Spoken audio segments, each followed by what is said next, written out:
Let's go. Welcome, everyone. My name is Deshone. I'm known as Deshone, the Auto Advisor.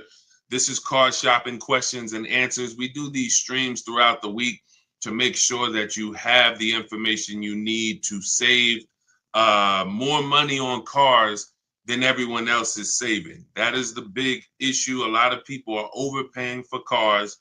They don't know it, but we know it. And so I spent 14 years in the car business. So now what our mission is to make sure that you have the information you need to not just save a lot of money, but also save a lot of time. You don't need to spend more than 20 to 30 minutes in a car dealership at any time to save thousands and thousands of dollars. We've proven this, and that's what we're going to be going over. So the first thing we want to do, welcome to all those on Facebook, welcome to those on Instagram, welcome on YouTube, and welcome on TikTok. I want to go over as we, you can start to get, as I break this down, ask your questions, and we'll certainly get to your questions as we go through it. No questions off limits. But I want you to know the 7-step process that we've been using for 3 years that I really learned I learned this from being in the car business. I worked for 5 years with Mercedes, 5 years with General Motors. And we developed a system where you can get below market deals, which will save you thousands and you can do it from home. There's only 3. In fact, the dealers want you to be inside the dealerships trying to make a deal. That is, as dealers, we have much more leverage to make a deal when you're there than we do if you're not there. So the first thing you want to unlearn today, right now, is that you don't need to be in a dealership to save thousands of dollars. In fact, the only way you're going to guarantee you save thousands of dollars is to not be in the dealership, and it's to shop from home. That sounds like what everyone would want. But there is a specific way you need to do it, because the companies that own the websites, their goal is to sell your information, make it difficult for you to shop from home, and try to get you to go into the dealerships. That is their goal. What's up, Mildred? What's going on, Lashar Custom? Good to see you, Ellie. Good to see you, Caesar, BT Thoughts. Their goal is to get you in the dealership. So you have to now realize, if you're going to win, like I'm going to be showing you a lot of people over the next hour, people like Bonita, Greg, Danielle, Eddie, Kimberly, Charles, Sean, Pierre. We'll go over a lot of these people, Zafrina, in the next hour. I want everybody who shares, hit the share button, because if you grasp what I'm trying to get across to you right now, everything when it comes to your financial world with cars is going to change. There's 3 prices everyone could pay for any car. You could pay below market value, you can pay market value, you can pay above market value. Now, below market value, thank you for lighting up the likes on TikTok. Every time y'all double tap the screen, y'all run those likes up, and we appreciate you. I can't do this without you. So thank you to all of those who share. Shout out to the sharers. Below market value is where you save $5,000 to $8,000 to $10,000 on cars. $5,000 to $8,000 to $10,000. Market value, you might save $3,000 to $5,000, depends on the car. And above market value, you pay list price or above. So if we let's let the first 2 groups go into the dealership, spend their time into the dealership. We have a 7 steps process that you can do this 90% from home. The first thing we need to do is we need to know in this 7 steps, are we going to buy or lease? That's the first thing we need to know. That's the first thing we need to know. Everyone who's heard you should never lease a car, type a 1 in the chat. Type a 1 in the chat. Let's take a poll. Let's see how much info we could get in 60 seconds. Who's heard you should never lease a car? Type a 1. Type a 1 in the chat. All right, I see you, Miss Bateman. Hold on. We're going to let her type a 1 in the chat. Come on, everybody. Let's get up. Listen, shake everything off. You're not going to save $5, $10, $20,000 on cars being lazy and like sitting back. You're playing, you have to lock in. We have a saying here. Lock in. Let's get to it. We're talking serious business here. We're talking. I didn't gather you here on a live to talk with you about hundreds of dollars. We're not here to talk about hundreds. I'm not interested in hundreds of dollars. I'm not interested in helping you save hundreds of dollars on cars. That is not interesting. Everything that we do here is focused on thousands. So I want to hear from the people who you were taught never lease a car. I see you, 11 Frazier, Chaplain. If you were taught never lease a car, type a 1 in the chat. Type a 1 in the chat. Okay. Miss Bateman. Okay. Chaplain. All right. You're going to see that most of the people you know were taught the same thing. That is, in my opinion, why half of the people in this country are overpaying for cars. Half. I'll put money on it. They do not lease cars. There's 17 million new cars sold a year in a healthy market. There is 45 million used cars sold in a healthy market. 17 million new, 45 million used. You can only lease a new car most of the time. 99.9% of the time, your lease is new. So when you're leasing and you learn about how to get below market leases, you're going to be driving really nice, expensive cars, $30,000, $50,000 cars, and you're going to be, when you get great deals on them, you're going to be paying hundreds and hundreds of dollars less every month than these people who are paying, or who are, hold on, I had to put my phone on Do Not Disturb, than these people who are out here buying these cars. That's rule number 1. We have to get this across. The first step in the book, I have a book that is doing very well. It's very highly rated. Thank you to everyone who's reviewed it. The first step in the book is the 8-year rule. The 8-year rule. If you're not buying a car to keep it at least 8 years, you should be shopping for a below market lease. I just picked up a $54,000 vehicle. $54,000 QX. QX60. I gave them $1,200. My payment's $499 a month. Every lease I've ever had has been what we call a 1% lease deal. We can't, when you have, we'll get to that. I see you have bad experience leasing. We're going to get to that. I'm glad you said that. Remind us to come back to that. Nothing we can't get to the next stuff. We can't get to how to shop dealers and get thousands off until we get past knowing we should be leasing cars if we're not keeping them 8 years. This is rule number 1. I'm paying $499 for a $54,000 car. Deshone, well, I drive 15,000 miles per year.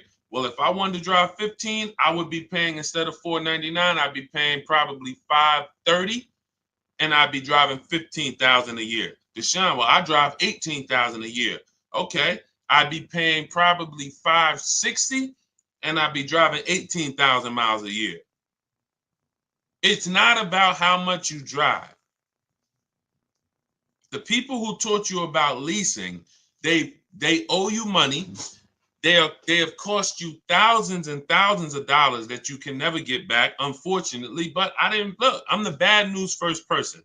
I'm not the person who says, oh, you're doing so good, let me help you do better. No, I have to tell you, you are overspending by $200 to $500 per month because you don't understand leasing.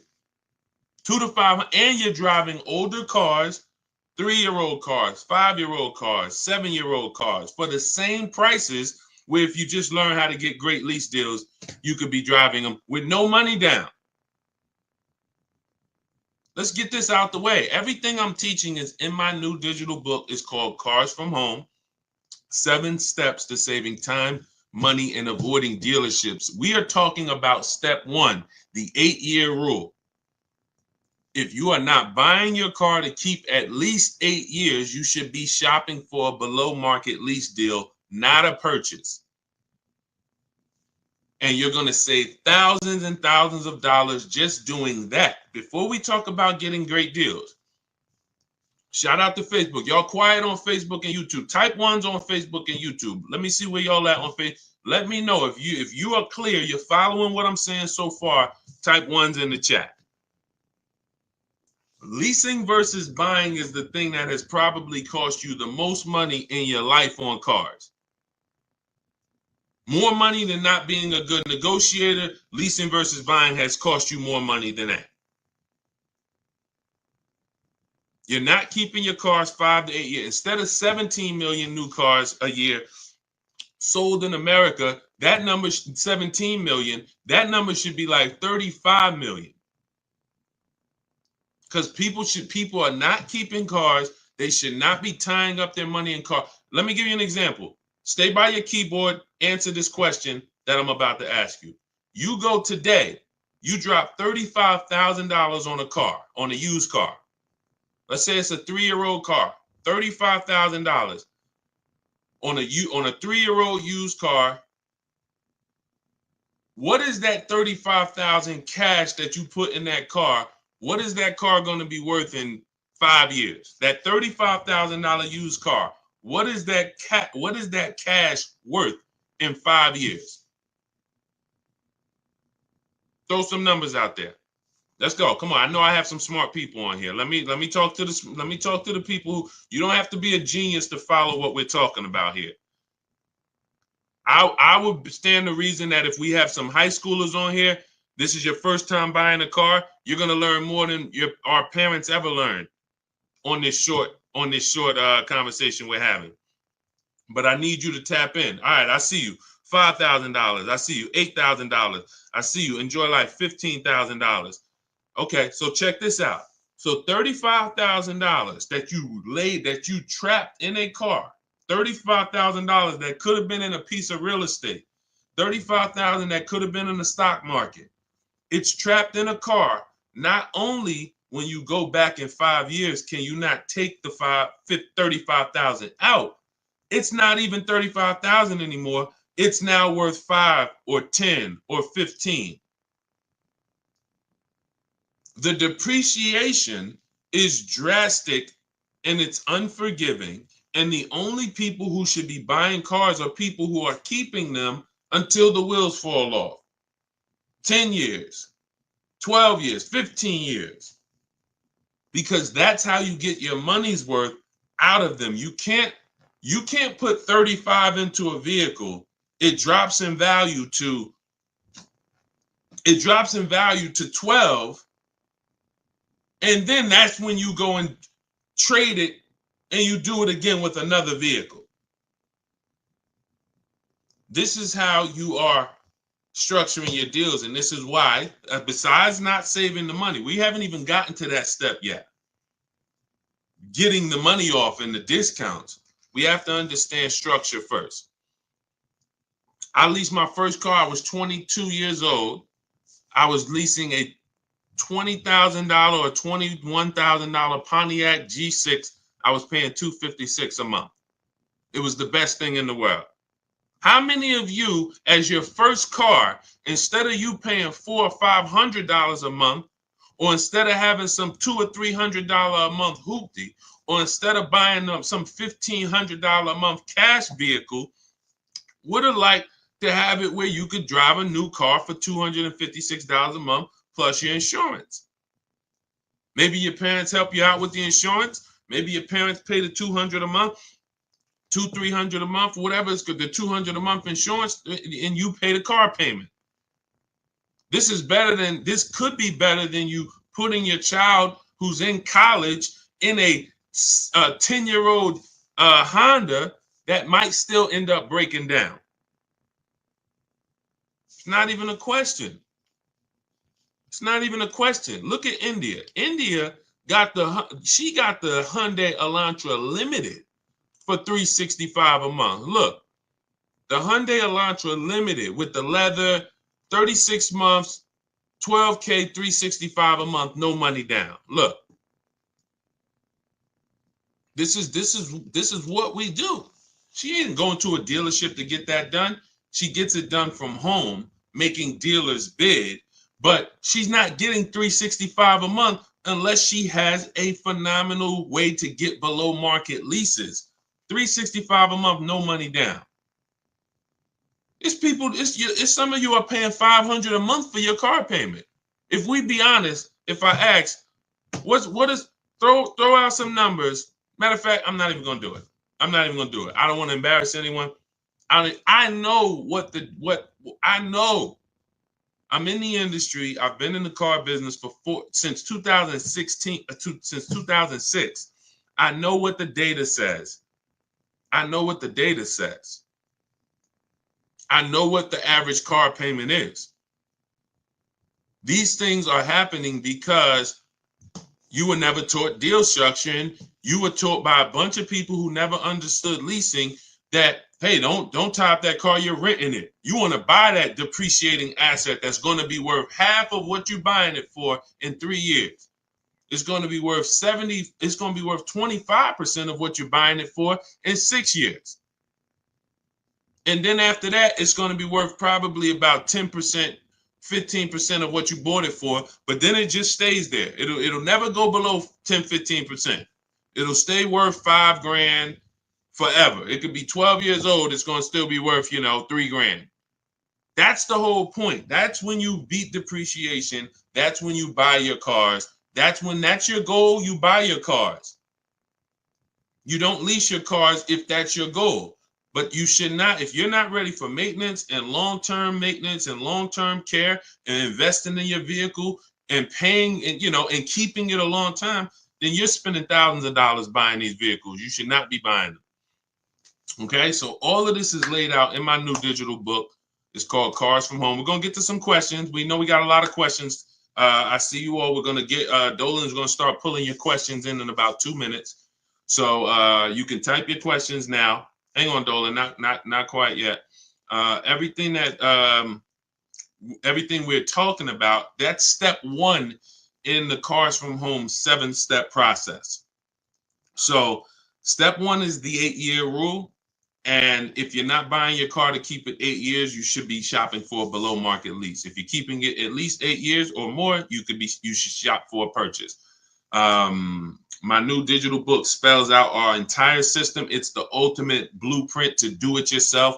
Car buying, leasing, new cars, used cars from home. Hence why the name is called Cars from Home. So you can get a copy of it. It's normally $97.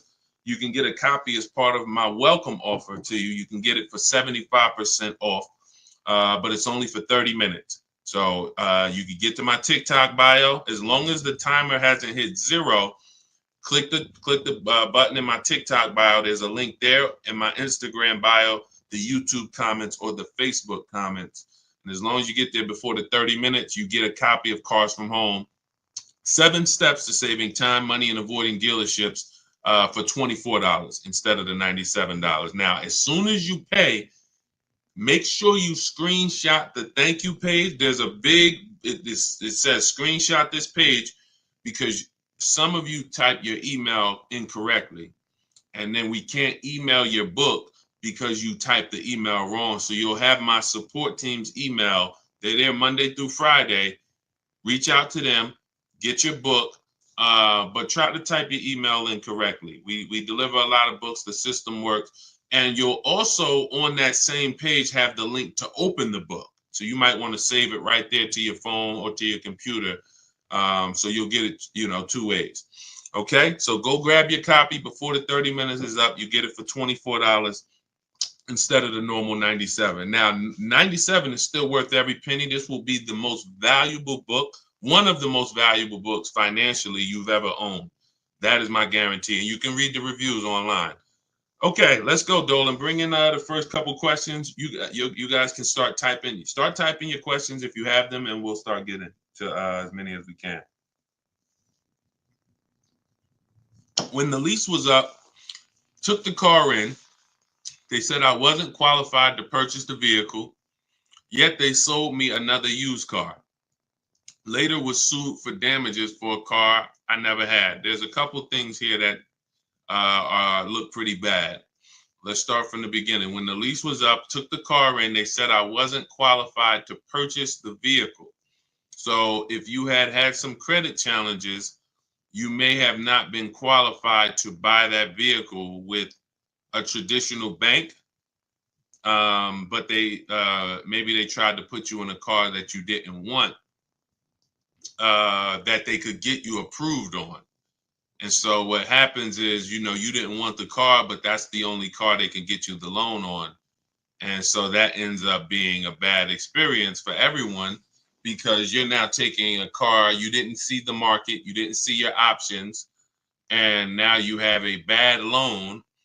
You don't have a chance to shop the market. Part of why you're overspending, and this is the case for many people, you're not shopping the market. You're not seeing 5 to 7 offers for your loans. You're not seeing 5 to 7 offers before you buy a car. You're not seeing 5 to 7 offers before you trade your car. That's most of the problem. You're not shopping the market. This is all things that can be done from home. That's what we teach, but it's simple to do. You just have to unlearn that old process of what you were taught.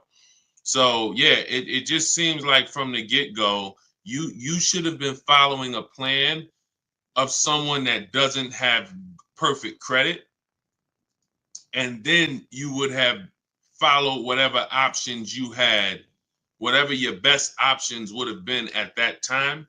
That would have been the plan for you. But it should be things that a person with 720, a person with 700, a 700 score can qualify for most leases. A person with a 600 score can't. So the person with a 600 score should not have the same plan as the person with the 700 score. That's why in my digital book, there are paths for people who have the 600 score, for people who have the 800 score, for people who want to pay cash. Everyone's plan is not the same. But yeah, that was the first thing.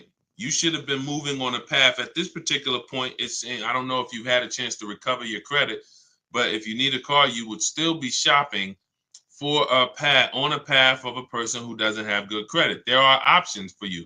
The goal is to not, overpay for your loan, your car and your loan. When you have bad credit, you're going to pay a high interest rate, but that should be the only thing you pay for. You can still get a great price on the car. You should get a below market price on the car, but a high interest rate. And that's not what happens. Most of the time, you go and you pay a high interest rate, and then the same car you could have gotten for $18,000, you pay $20,000 for it. So you give the dealer $20,000 and a high interest rate. You should have found that car for $18,000 and then just paid the high interest rate. You got to separate your loan from the car purchase. So these are things that we teach in a step-by-step manner. But, there's a lot there. You need a plan. Stop winging it. Stop winging a 5-figure transaction. Go ahead, Dolan.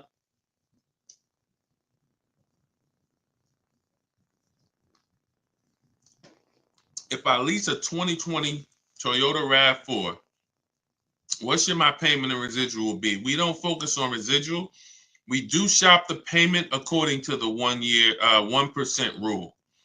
So everyone who's savvy with leases understands the 1% rule. For those of you who don't know what it is, if your lease payment is 1% of the MSRP or less, no money down, you have a steal.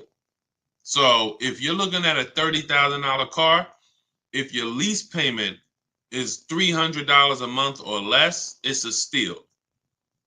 It's a steal. There's incredible value When you add up all of those payments, the amount you paid to drive that vehicle is going to be incredibly low. Incredible deal. That's the 1% rule.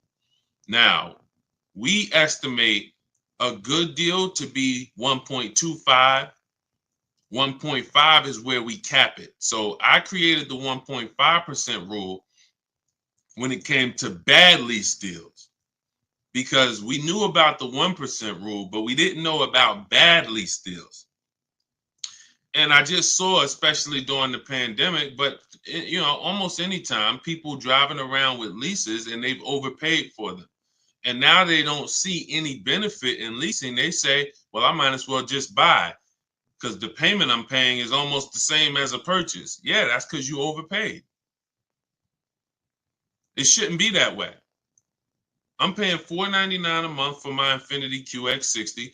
That vehicle to purchase on a 6-year loan, even a 5-year loan, $54,000 vehicle, say big discount, let's say 50, 45, that's $900 a month minimum with no money down. Minimum. I'm paying $499. It's not even close. So yeah, when you're not getting below market lease deals, you can't. Yeah, you drive. Now if I took that same price and I put the 1.5% rule in, where you take the MSRP, you take the total MSRP. Whenever you look at a vehicle that you're thinking about leasing, you want to take the total MSRP. Let's say it's $40,000, and then we know what the 1% rule would be: $400 a month. So 1% rule would be $400 a month. That means if I could get that vehicle, no money down, 12,000 miles per year, $400 a month. Now I want to go to the 1.5% rule. Take that same 40,000, multiply by 0.015. That's 600. So 600 is the max where I'm walking away from the deal. There's no value there if it's above 600. It's just no value. We add up all of those payments, $650 a month times 3 years. We never do a 4-year lease. We're paying too long for a vehicle that we're giving back. Too long. So these are the parameters we use to make sure, to guarantee that we're getting the best deals in the market. Now we got the four. So now what I would do if I'm looking at a $40,000 vehicle, I know that my range for a deal is $400 to $600 a month. That's what I know. No money down. I'm looking for that deal to be somewhere between four. Now, you're not going to look. You have to. We do it easily because we shop from home. You got to get 5 offers to know what the bottom of the market is. You're going to hear me. You're going to hear us discuss here in this community, because this is a community. We've got thousands of people who've used the Cars from Home system for the last 3 years since we came to TikTok. This is a community, but there are people who take it more serious than others. And the people who take it more serious than others, they get way better deals. See, you can't get, let's look at Zafrina. Zafrina got a 0.88% lease. This is one of the best lease deals I've ever seen. Look, it's a $66,000 truck, $65,950. So $66,000 truck, she's paying $579 a month. So if she went in and her goal was to pay 1%, if she would have went in and said what Deshone said, because I never did, that my goal should be 1%. No. Then she would have went in, she would have left out paying $659 a month, $660 a month would have been her payment at that's 1%. She got almost $100 less than that, because you have to shop the market. Maybe the best deal is 1%. Maybe it's 1.2. Maybe it's 1.4. But the only way for you to know the best deal in the market is you have to see other higher offers. When you're sitting here, and this is the peace of mind you're going to have using the Cars from Home system. When you're sitting here and you're looking at 5 offers or 7 offers, you are going to love how easy it is to pick the best offer. It's beautiful. All you're doing is looking at those 5 to 7 offers. When we're looking at used cars, we're looking at used cars and, narrowing it down to our top 5. And we're looking at the price range from the low side of the market to the high side of the market. And we pick the best one. When we're looking at new cars, we're getting 5 to 7 offers from home using a computer, talking to these dealers through their website. Never got to talk to them, just sending them what we want and communicating with them by email. You need a separate email to do this because you don't want dealers mixing with your personal email, and you're getting 5 offers, maybe 7. And next thing you know, you're like Sean and you're like Zafrina and you got a 0.88% lease. Or Sean got 20,000. Kimberly got $20,000 off of her Maserati that she was bought. Look, this was one of her offers. You can't see this on TikTok, but if you're on Instagram, on Facebook, or on YouTube, you can see this. This was one of Kimberly's offers. People out here struggling in dealerships. Please help us, please. Struggling. Look at what she's doing from home. $86,000 Maserati. Total savings, $20,700. Saving more money from home than somebody could ever negotiate.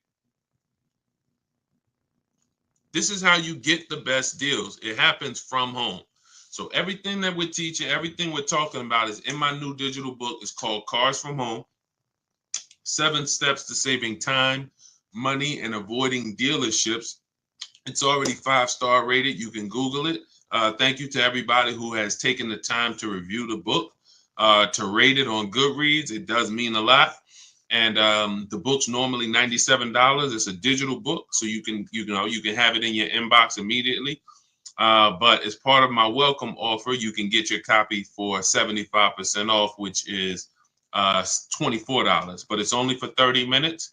So if you get to my TikTok bio, my Instagram bio, the YouTube comments, we have or the Facebook comments, you can get your copy for $24. Now, also what you'll see there is for those of you who prefer a done with you type learning, you would rather work together with me. There's an option in there for you guys to look into that. Depends on, now, everyone's not going to qualify for that.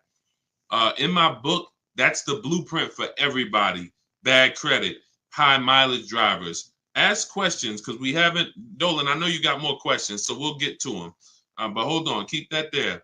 But I want you to know the blueprint for bad credit is different, than the blueprint for high mileage drivers. If you drive 18, 20,000 miles per year or more, there's specific things you cannot do. You're losing way more money. Way more money. Thank you, Sailor Moon fan. Great cartoon, by the way. Great name. You're losing way more money than the average person is losing. All of the losses I just talked about, you high mileage drivers, you are losing thousands more than the normal people because you're depreciating the car way faster than everyone else is. So there's specific strategies on how you want to approach your car purchase in there. Negative equity. Some of you bought cars in the last 3-4 years that you need to replace or you're trying to replace, and you have, $3,000, $5,000, $10,000 in negative equity. That's a specific strategy. Some people don't have to deal with that baggage. So this is why the book, the blueprint, is everything you need to get below market deals. But for those of you who would like to shop with me and look at coaching, you see me share a lot of the people who work with me in our Facebook group. We have over 1,500 people in our Facebook group in the last 3 years. You can get that information by clicking the same link in my TikTok bio, Instagram bio, the YouTube comments, or the Facebook comments. But you're going to click the link that says shop with me, Deshone. So other than that, let's bring in, but that wraps up your question. We don't focus on residuals. We focus on shopping by the percentage when we're shopping for a lease. Specifically, we are focused on shopping by the percentage. When we review our offers, we're reviewing them by the percentage in comparison to the 1% rule. Okay, great question. Go ahead, Dolan. Shout out to the sharers. Shout out to everybody who's hitting the like button. We appreciate you. Let me take some time and shout out the sharers on TikTok is the only platform that shows me the sharers. Thank you, Denisha Gills. Appreciate you sharing. Elizabeth Lewis, thank you for sharing. Appreciate you, Baby Skate. Thanks for sharing. Silas Richardo, thanks for sharing. CJ, thank you for sharing. Cookie Monster, thank you. Thank you for sharing. Appreciate you. Thank you, thank you, thank you so much.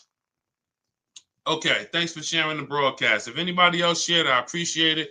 But TikTok, that's the only they're the only ones that show me the names of the people who shared. Okay, what Wilfredo, still reading the book, by the way. Awesome. We'll pull, if he had a question, let's pull that in as well. All right, Jaleesa speaks. Is there any car brand that you would deem to be most liable and or the best long-term investment for transportation? Well, there's several that have a history of long-term reliability. Honda and Toyota, they have led the quality, two things, quality and low cost of ownership. They've led those charts for so long, Honda and Toyota. Now, if you say, well, you want to go with something a little more fancy, then you would go Acura and Lexus, which is Honda and Toyota's luxury brands. Now, at the same time, if you're open to other vehicles that have a long warranty, Kia and Hyundai have the longest warranty in the industry, and they're making some incredible vehicles lately. They're really, really penetrating the market.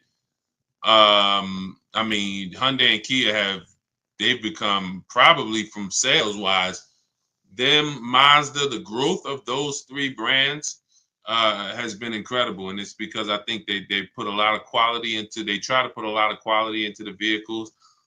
Their styling is great. They're leading when it comes to how they style and design their vehicles. But but we would not make a decision. This is part in our 7-step process, in the Cars from Home 7-step process. We have a step 4 is something we call shopping, not buying. And we do a quality assessment on these vehicles because any vehicle could have bad DNA. Bad DNA means it's going to have problems because that's the way it was made.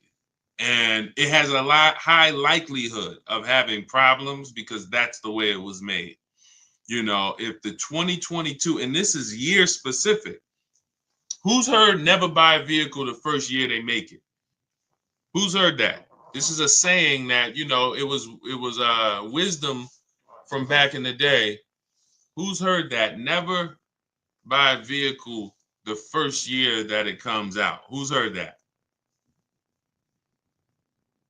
Okay, so this is a common thing. So now when you consider, well, you don't even want to buy a vehicle the first year the transmission is, you know, if a vehicle has a new transmission, if a vehicle has a new engine, if a vehicle has a new suspension or steering system, all of these are things that could be problematic. So that's why we always want to check and type in the specific name and the year of the vehicle we're looking at. So Jaleesa, if you're looking at the Cadillac XT6, you would type in 2020, whatever the year is, 2022 Cadillac XT6. If you're looking at a new one, you would type in 2024, 2025 Cadillac, 2026 Cadillac XT6. That is what you're doing. And you're then putting reliability. So 2025 Cadillac XT6 reliability. You know, that's going to tell you if there's any public data that should be alarming, any red flags. You're just going to skim the first page of Google. Once you skim the first Google page, that'll tell you what you need to know in most cases. Just look at the articles. Do you see anything that, you know, stands out? You know, electric problems, you know, lower than average reliability scores. You want to do this for reliability and initial quality. 2024, 2025, 2026 Cadillac XT6 initial quality. This is so simple. These things I'm telling you, because we get cars in 90 minutes, 2 hours. We get these deals. Listen, everyone's not taking a long time. When they're using, look at Ansley's deal. He said, I started the process Saturday, accepted a deal Monday. If you're car shopping and you like, I need a car in 3 days or in a week, that's what we do here. We're the best in the world because we are masters of comparison shopping.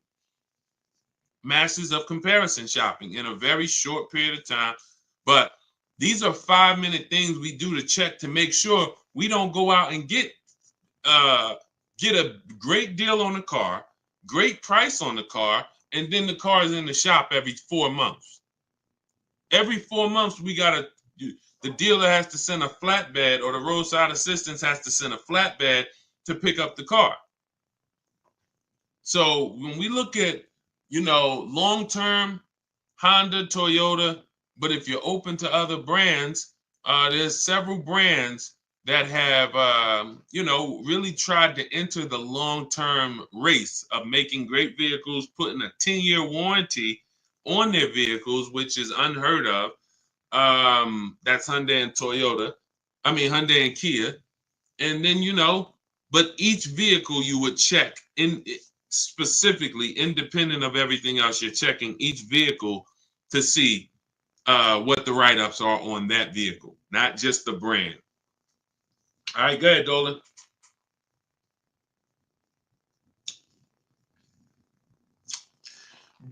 Brand new to you and you're live. Welcome. What's a basic credit score needed to start with a lease? Usually, I would say above 660. You can, but it's not just score. If it's profile. So let's say you are 660. One of the strongest things that you can have on your profile is on-time car payments. When people see on-time car payments, banks feel much more comfortable. If you were just paying $400 a month for 2 years on time, they feel much more comfortable giving you a $400 a month lease payment. Now, another thing, you're not wait, let me go here first.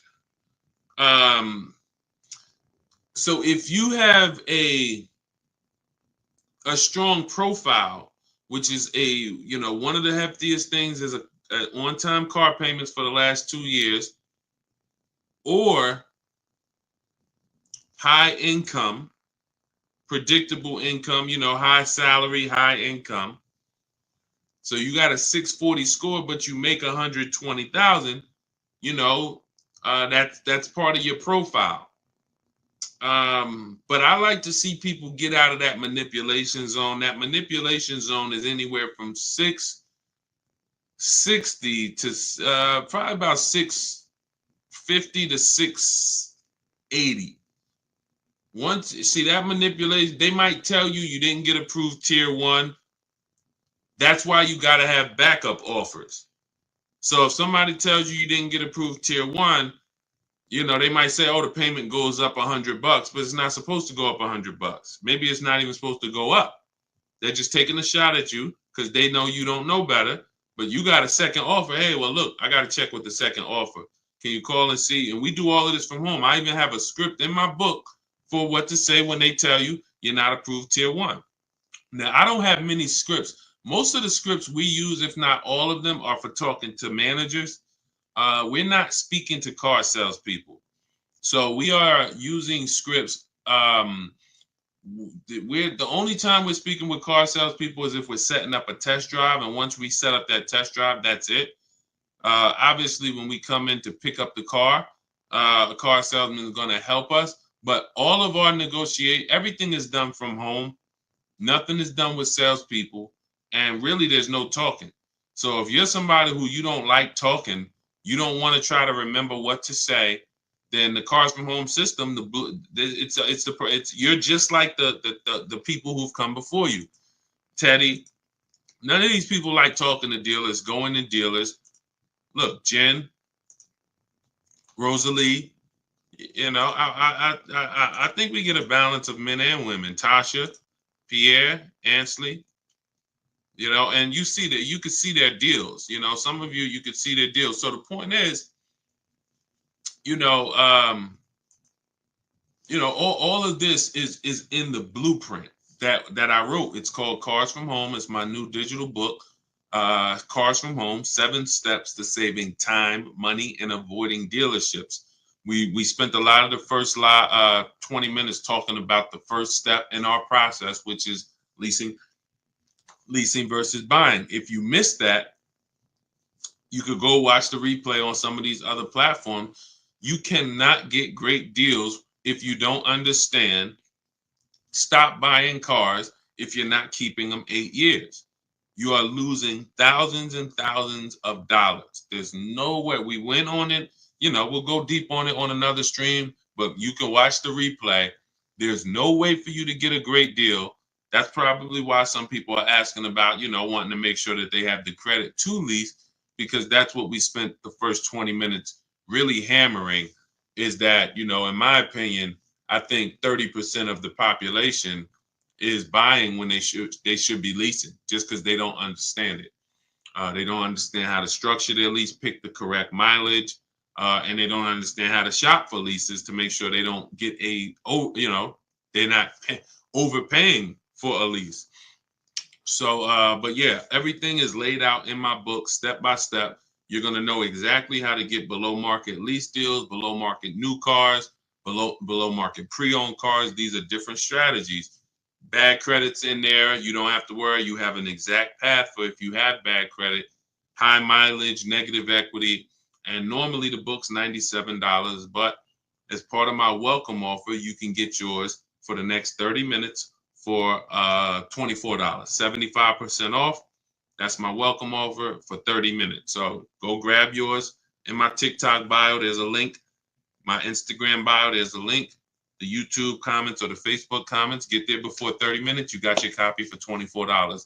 You can see by the reviews, if you Google the book and read the reviews, the book is worth every bit of $97. But, if you get there before 30 minutes is up, $24 is better. Make sure as soon as you pay, you screenshot the thank you page.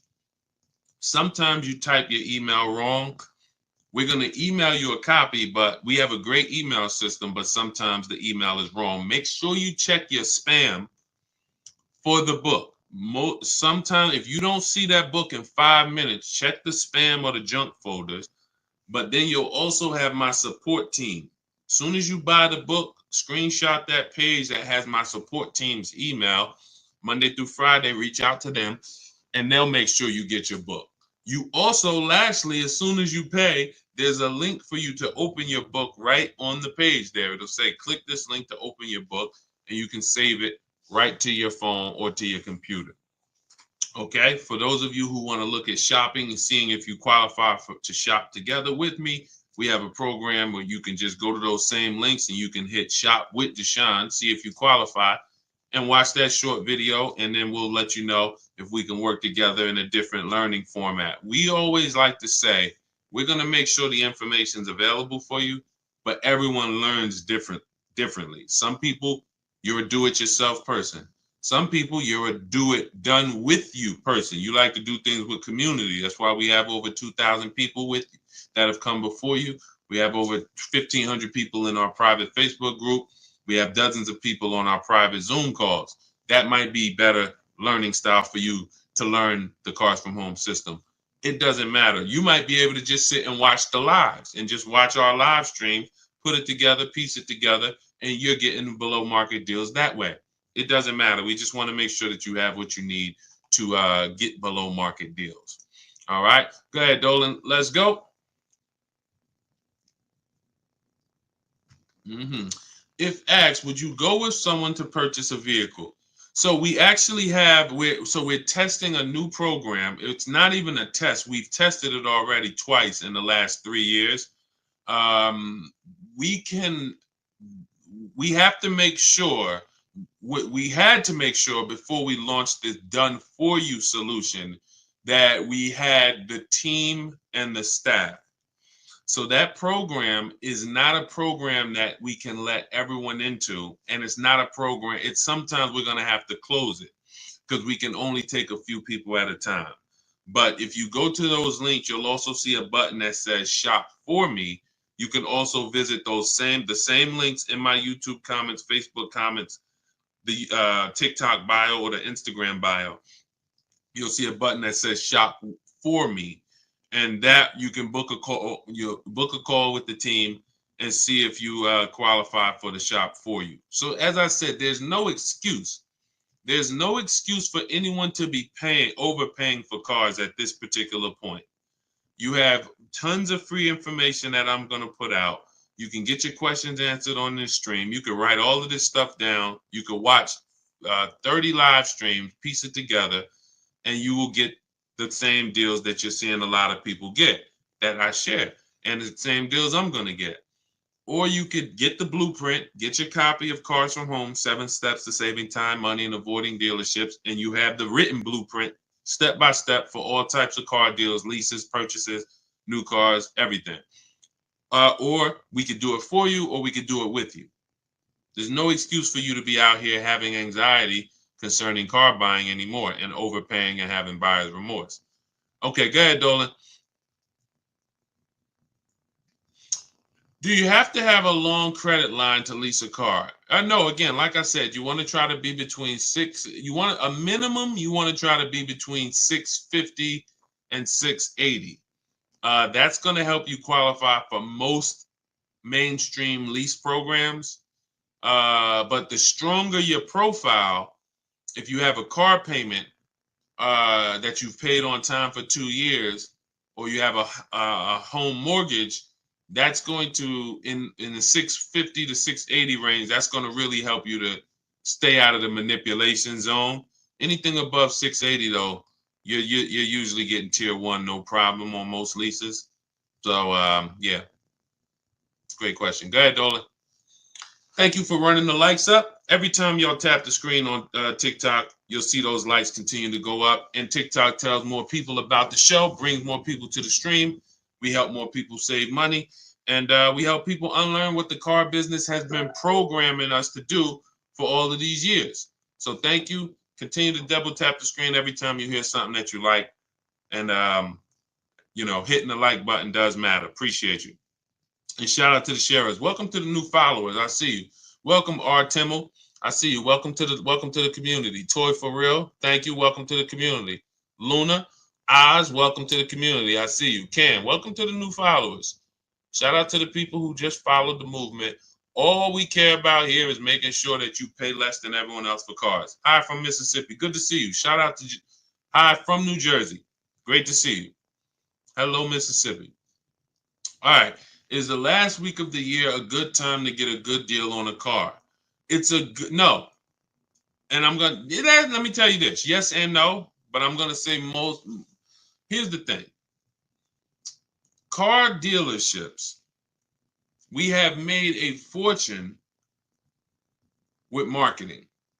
It's one of the best marketed businesses in the world is a car dealership. It's regional marketing, it's nationwide marketing, on the radio, billboards,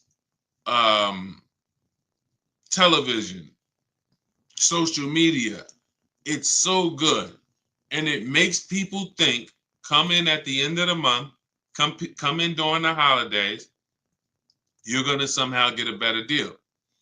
The problem with that logic is this.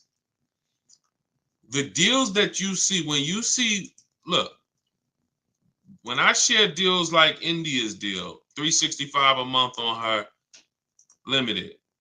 When I share Milligan got a $27,000 discount on her vehicle.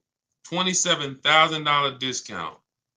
These are not deals. These are deals. Now, listen close to what I'm about to say. This is very important. These are deals that the dealers only accepted because at that particular moment, they were a little desperate. At that particular, look at Milligan's deal. I'm zooming in on it. $79,000 vehicle, Her adjusted price is $51,359. If you can see it up on YouTube, Facebook, or Instagram, you can see it. 27. This was a deal where at that particular time, the dealer was a little desperate. It's the same thing with everybody else. Same thing with Ansley's second car that he got his BMW. Jen, everybody that I see, we're positioned. So what is the you could take that down, Dolan, that question. I'm still taking care of this one. So when it comes to the end of the month and the end of the year, you're not getting there's no desperation. When there's 200 people, let me put it like this. Dealers know exactly how many appointments we have before the weekend ends. We go into Friday. How many appointments do we have for, if it's a holiday Monday, like a President's Day or a Labor Day or Memorial Day? We know 400 appointments. Why? Where's the desperation there? We only have a certain amount of cars. So where there's no desperation when we only have a certain amount of cars, and that's what we're doing. We have this many people. There's no desperation. That's why you're not getting a better deal when you have somebody right behind you who could pay more money for that car if you don't accept the price. Hey, listen, Mr. Jones, sorry if you don't want the car at this price, but look, you see we got a showroom full of people. It's a big sale. We got people walking out. There's nobody to help them. Listen, if you don't want the car, no problem. You can think about it. They're rushing. There's no desperation. The car business has done a great job of doing that on Saturdays, holidays, end of the year. They're going to pack the showrooms. They're going to sell their cars.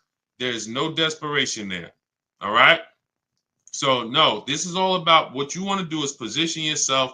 Let us show you how to position yourself in the market, get the questions answered that you need answered. Make sure that whether you're buying a new car, used car, or a lease, you are positioned and you know the market. You've seen the 5 to 7 options so that you know you are paying less than everyone else. You're guaranteeing it. You're not hoping. You're guaranteeing it. There's a very big difference between using the Cars from Home system to shop the market so that you can guarantee savings, guarantee the biggest discount, than going in and negotiating with one dealer or two dealers. We're going to show you how to negotiate online with 25 dealers without ever talking to them. We're going to show you how to look at used cars like we're shopping on Amazon and narrow it down. And then verify if there's any fake sellers or bogus sellers that are charging, fake fees that they shouldn't be charging. We do all of this from home. Your power is home. So all of this is in my new digital book. You can get your copy as part of my welcome offer for 75% off. It's normally $97. It's called Cars from Home, 7 Steps to Saving Time, Money, and Avoiding Dealerships. You should not be in a dealership more than 20 to 30 minutes. And we never talk numbers in the dealership. You can get your copy for 75% off, which is $24, but it's only for 30 minutes. It's normally $97. You can get to my TikTok bio, my Instagram bio, the YouTube comments, or the Facebook comments. Grab your copy, 75% off. That's $24. Make sure you screenshot the thank you page so you'll have my support team's email Monday through Friday. Just in case your book doesn't come, you type your email wrong, you have my support team's email. But that email is not for questions. It's just for you making sure you get your book. All right. So let me hop off. Great live today. Great chat. We went deep on a lot of subjects. I look forward to seeing all of you inside. If you're working with us, I look forward to seeing you on the next stream. And God bless you. Keep up the great work. And let's keep unlearning and relearning so we can keep this money in our bank account. Keep these thousands in our bank account and out of these cars. All right. God bless y'all.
All right, I'm excited today because I am fresh off buying a couple cars myself. I've been teaching for years how people can just, if they learn, get incredible car deals from home without spending hours in car dealerships. Just got my father a vehicle, um, Hyundai Palisade he picked up last night. I got an Infiniti QX60 2 weeks ago, $8,000 off the price of the vehicle. I don't know exactly how much he said because I didn't look at how much off on that Hyundai. I do know there's no one driving a Palisade less than him. He got a $48,000 Palisade, $499 a month, $49,000. These require huge discounts. What's up, Michelle Morris? What's up, Stevie P? This stuff is the stuff that I mean, we literally, even as my dad was picking up the vehicle, he was just like, man, you really do this stuff. And I'm like, and I've gotten cars for him for years, you know what I'm saying? I've gotten cars for him for many years. But to see that many of you, here's your problem. You're totally impatient. I want to help you through that. That's why every time you see me, you see unlearn, relearn. But what I find is that you guys, unfortunately, you've been programmed. And I can't say it nicer than that.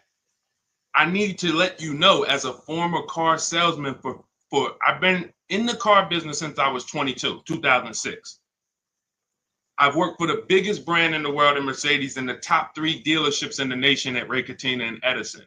Yankee Stadium, 2011, where $300,000 was what most people were making who had been there.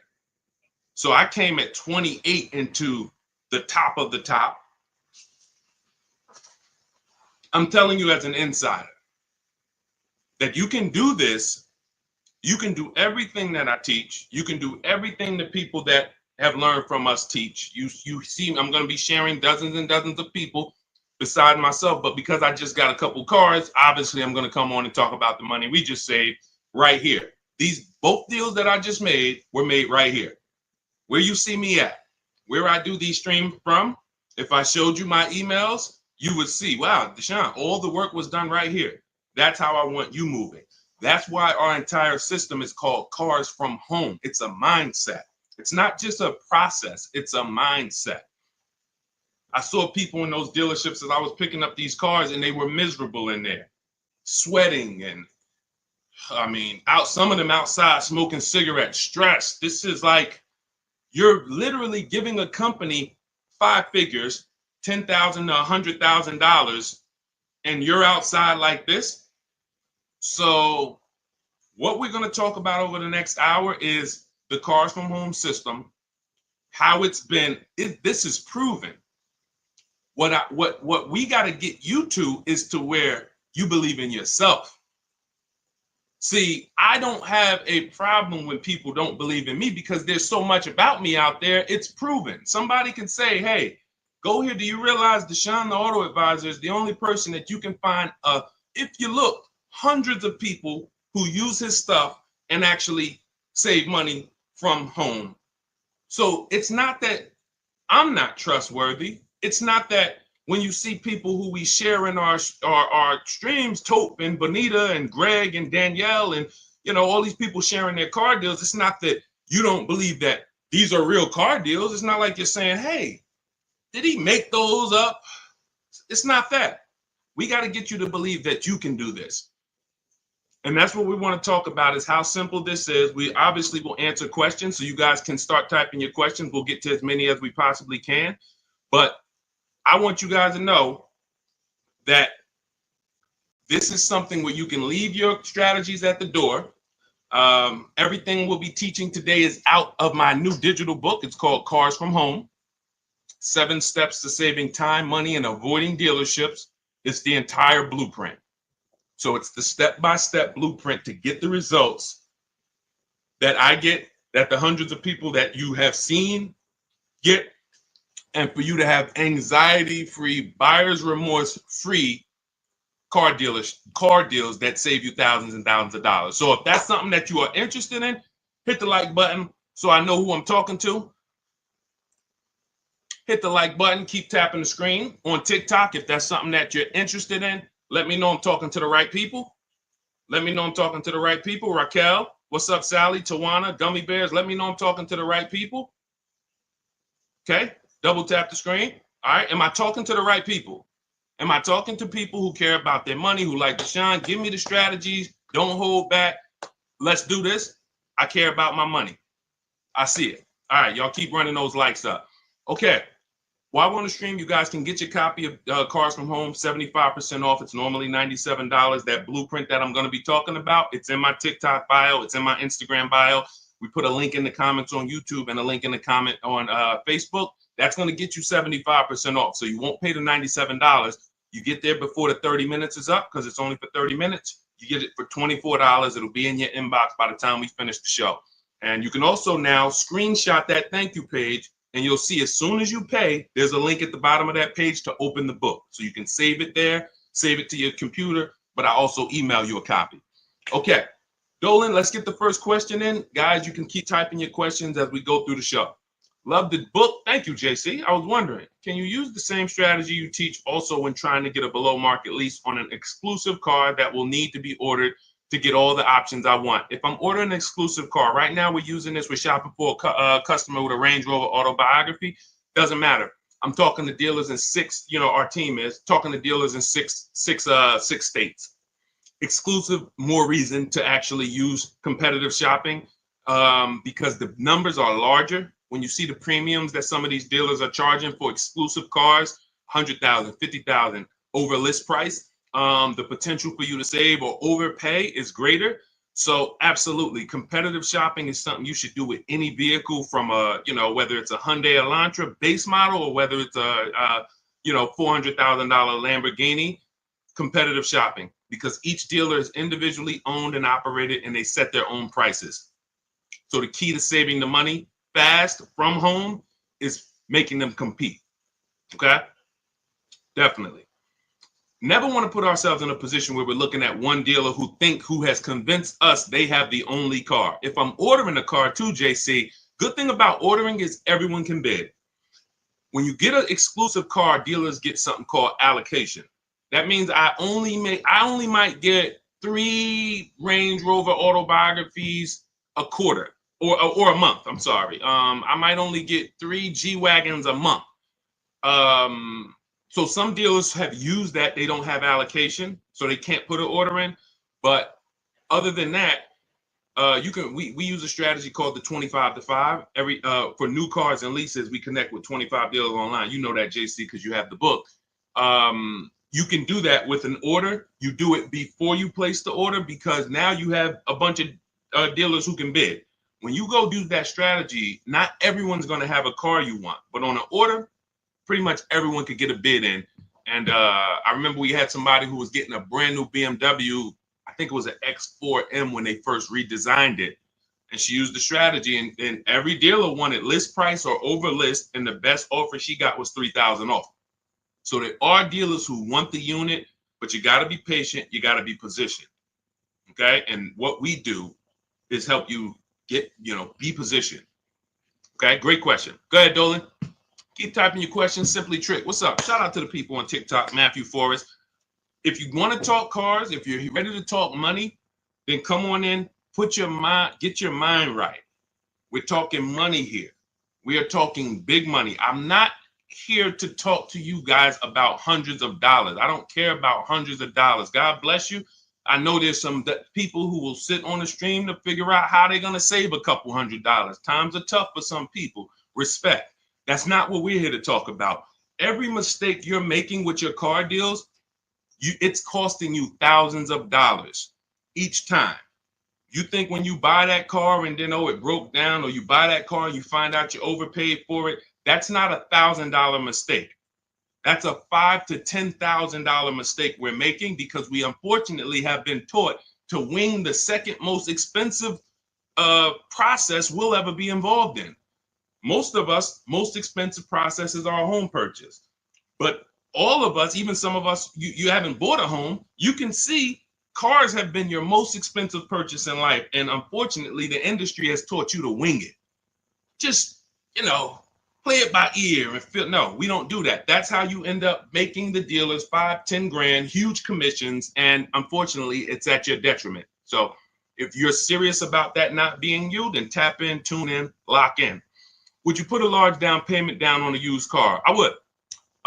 When we consider down payments, this is a great question. You want to consider what are the rates, and can we actually pay the car off sooner versus use the bank's money if the rates are high. If the rates are high, 5, 6, 7, 8%, 10%, for some of you, this is not a time to borrow the most. The time to borrow the most is when the rates are cheap. If they're giving you 0%, I used to have people, and now listen, this is conflicting information. You'll hear people like, I'm not gonna mention names. God bless them, they have the best intentions. Unfortunately, they're not taking into account real financial advice. You hear people say always pay cash for cars. When I was I'm fortunate that when I worked at the dealerships I worked at, I always worked in blue collar, white collar towns. And I worked with people who, worked on Wall Street. So a lot of customers from Wall Street, $300,000-$400,000 a year or more. But I also had clients who, customers who had $30,000 a year jobs. So we've seen everything in between. When people would sit down and they would say, hey, I would say, how are you going to pay for the car? They say, well, what are the rates? And if the rates were 0% or 0.9% or 1.9, then most times they were using the bank's money because it made financial sense. Why? Because if I put my money in the car, this $30,000 I'm going to put in this car is going to net me a negative return. See, because if you put $30,000 in a car today, next week, 5 years later, that car is worth $10,000. That means that's where your money is. When you look and say, well, what could I put $30,000 in to where 5 years later, instead of 30, I would have had interest, and I would have still had my principal, and I still could have gotten the car through leverage. Leverage is I'm going to use the bank's money as long as the rates are cheap. Now, in the case of a market where rates are high, we're not getting 1%, 2%, 3%, 0%. Then yeah, these are the times where you want to try to take as small a loan as possible. It makes more sense to apply a larger down payment and pay off the car quicker. So it's really all about, what are we doing with our money? Is your money invested? Are you getting 10%, 8%? Maybe some of you are in some other ventures where you're getting, more. If that's the case, it's not going to make any financial sense for you to put more money in the car, because you can put that money in other places that's going to net you a bigger return. So again, one thing about me is I don't teach one size fits all car buying advice. I asked you a couple questions. What are you doing with your money, and what are the rates? You might say, Deshone, they're offering 0% on this car I want. If 0%, then I would use the bank's money. I keep my money just on the strength of having my money. And then if you wanted to, if you have your money invested, why pull it out of something that's getting you a positive return to put it into something that's not even going to give you a break even? It's going to give you a negative return, and it ties up your cash. So these are the conversations I've learned just over 14 years in dealerships, talking with very, very intelligent, financially intelligent, rich, ultra rich people. So if you want to move, you want to be rich, move like the rich. All of this is laid out in my book. I have a section specifically of comparing, about cash buyers, because many people who have been taught to pay cash, you don't realize that you could be missing opportunities, especially in the investment market where you're getting, some people's portfolios up 12, 13, 15%. They would never have that money in a car. Does that make sense? Everybody clear, type $signs. Listen, I need to know we're having a real financial conversation here. So I put on TikTok, everybody should be over 18. Listen, 16, 17, I wish they could be on here, but I don't want 14-year-olds on here. I would, obviously, the point is I'm trying to make sure I'm getting the crowd who can receive this information. If you're clear on that principle concerning rates as opposed to down payments, then type $signs. If you need me to clarify, then ask a question and ask me to go more deep. I don't want to go deep I don't want to move to the next question until I make sure that the people on the stream have, you know, so let me know. Y'all see, it, be clear, we want to go deeper on that?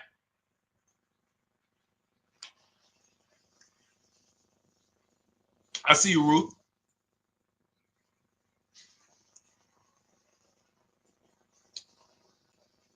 Okay. Listen, TikTok, I'm going to tell you something. The people that's on here, you are not going to get the most out of this casually watching. I just want to be honest with you. It's two people I can't help. Two people I can't help because I think oftentimes, you know, we look and, you know, people who, you know, do these types of shows or people who we might see on streams, it just seems like they promise a solution for everyone. I can help all of you. No, I want to be clear. If you can't use the internet, if you're not comfortable on a computer, if you're not comfortable copying and pasting, this is not for you. Let's be clear there. Second person is you're just too distracted.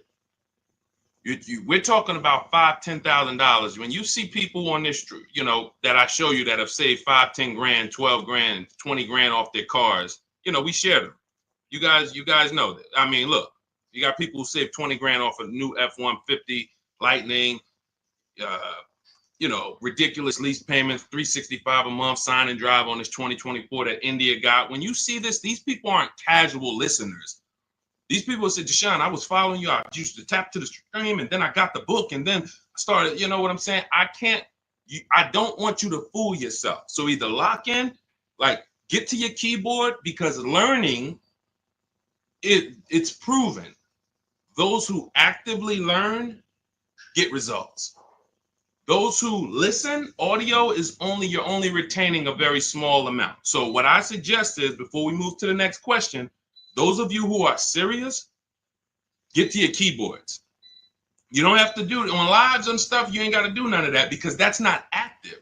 That's entertainment. God bless them. We all need entertainment.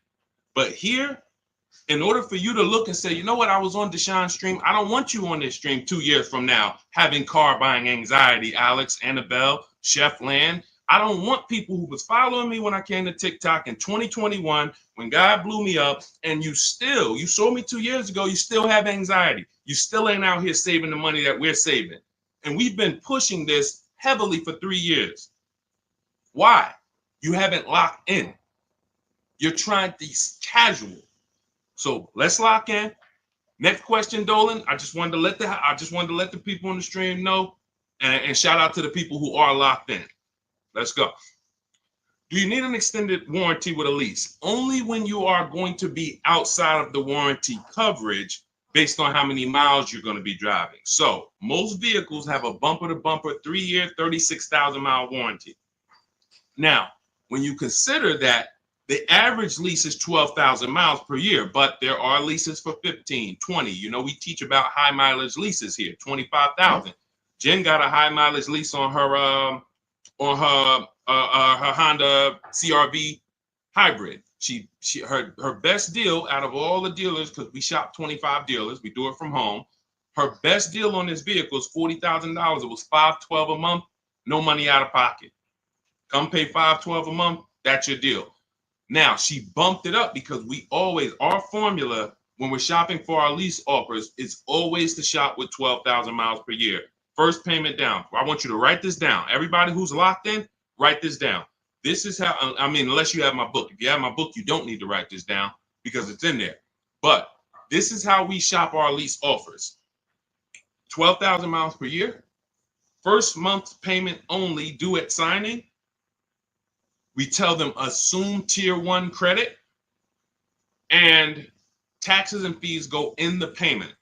3 years only. We're open to 39, but we are not open to anything longer than that. Why? We're paying too much money for a vehicle we're giving back, or we're paying too long for a vehicle we're giving back.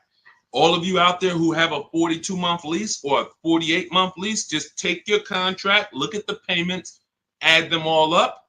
You'll see you overpaid, unfortunately. Sorry to break the bad news to you, but someone has to, so that you can stop making these expensive mistakes. So that's the format of how we shop structure-wise. We see all our offers with first month's payment due at signing only. That's why when you see Ansley, for $58,000, $554 a month with first month's payment down. Because if you can get the vehicle to your desired monthly payment budget without any down payment, that's what we do on leases.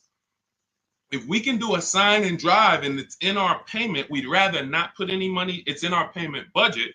We'd rather not put any money down, because the more money you put down on a lease, that money is at risk. There's two ways you can lose your money on a lease. Write this down. If the vehicle is your down payment, if the vehicle's stolen, or if it's total. If it's stolen and they don't find it, or if it's total. So that's how so now, going back to your question about do we need an extended warranty, once you look at what the bumper-to-bumper warranty is on a vehicle, if it's some vehicles like a Mercedes or Infiniti, it's 4 years bumper-to-bumper, which means, and they'll give you 50,000 miles. So there's a higher bumper-to-bumper threshold there. You just need to know, based on my lease, is there going to be a period of time where I'm driving this vehicle with no bumper-to-bumper warranty? Now, you might have a powertrain warranty, which covers the engine, the transmission, things of that nature. But if the electronics begin to fail or malfunction, if your bumper-to-bumper warranty has expired, then yes, you would be exposed. So you can get an extended warranty in that particular case, but I would only do this on vehicles that are extremely expensive to maintain. I'm not really looking to add an extended warranty to a lease unless I'm dealing with like a high mileage lease on a Range Rover or something that I know when it breaks is very expensive. Other than that, we're not looking to add extended warranties on leases. Typically you'll be out of that vehicle before you won't be able to have the vehicle long enough to have the warranty make sense. Okay. What's up, Primo? What's up, Nick? Kelly Tipple. Go ahead. Next question, Dolan. Everything that I'm teaching is out of my new digital book. It's 5-star rated. You can Google it. It is called Cars from Home. 7 Steps to Saving Time, Money, and Avoiding Dealerships. We save time and we save money. I'm not into saving money and being in dealerships for hours. Who enjoys being in dealerships for hours? Listen, that might sound like a weird question, but there are some people who get a thrill out of it. Anybody? Yes? Enjoy being in dealerships? Enjoy? Anybody? Who hates going to dealerships? Who hates being in dealership? TD Brewer? What's up, Gus? What's up, Kenyon? Yep. D. Will? He said me. Kellen? Yep. I enjoy it, but has to be quick. Yep. Londa, me. Yep. Look, Marquise, no more than 2 hours. Now, when we talk about the time, you can save time and not money. You can save money and not time. So you can go in and say, well, it took me 10 hours, 2 days, 3 visits to save $10,000. Well, you might have saved money, but you didn't save time. We want both. And then we have a third caveat in that title. It's avoiding dealerships. So 7 steps to saving time, money, and avoiding dealerships, because we don't need to be in dealerships to save the time and the money. Clear? That's the name of the book. So you can get a copy of it. It's 75% off. It's everything I'm teaching. Now, obviously, you guys can see I don't hold back. So it's not like, hey, my best stuff is in the book. We do have calculators in the book that obviously I can't, give you here. We've designed calculators, but you can get your copy for 75% off because that's my welcome offer. I want to make it a no-brainer for people to be able to get car deals, save thousands of dollars from home. So the welcome offer for 30 minutes is 75% off. It's normally $97, but it's a digital book as well. So it'll be in your inbox by the time we end this stream. You can get your copy in my TikTok bio, my Instagram bio, the YouTube comments, or the Facebook comments. And make sure as soon as you pay, you screenshot that thank you page, and then you download your book, because there's an actual link as soon as you pay. You can save it to your phone, to your computer. Okay? How can I pay off my car quick? This is a money situation. I mean,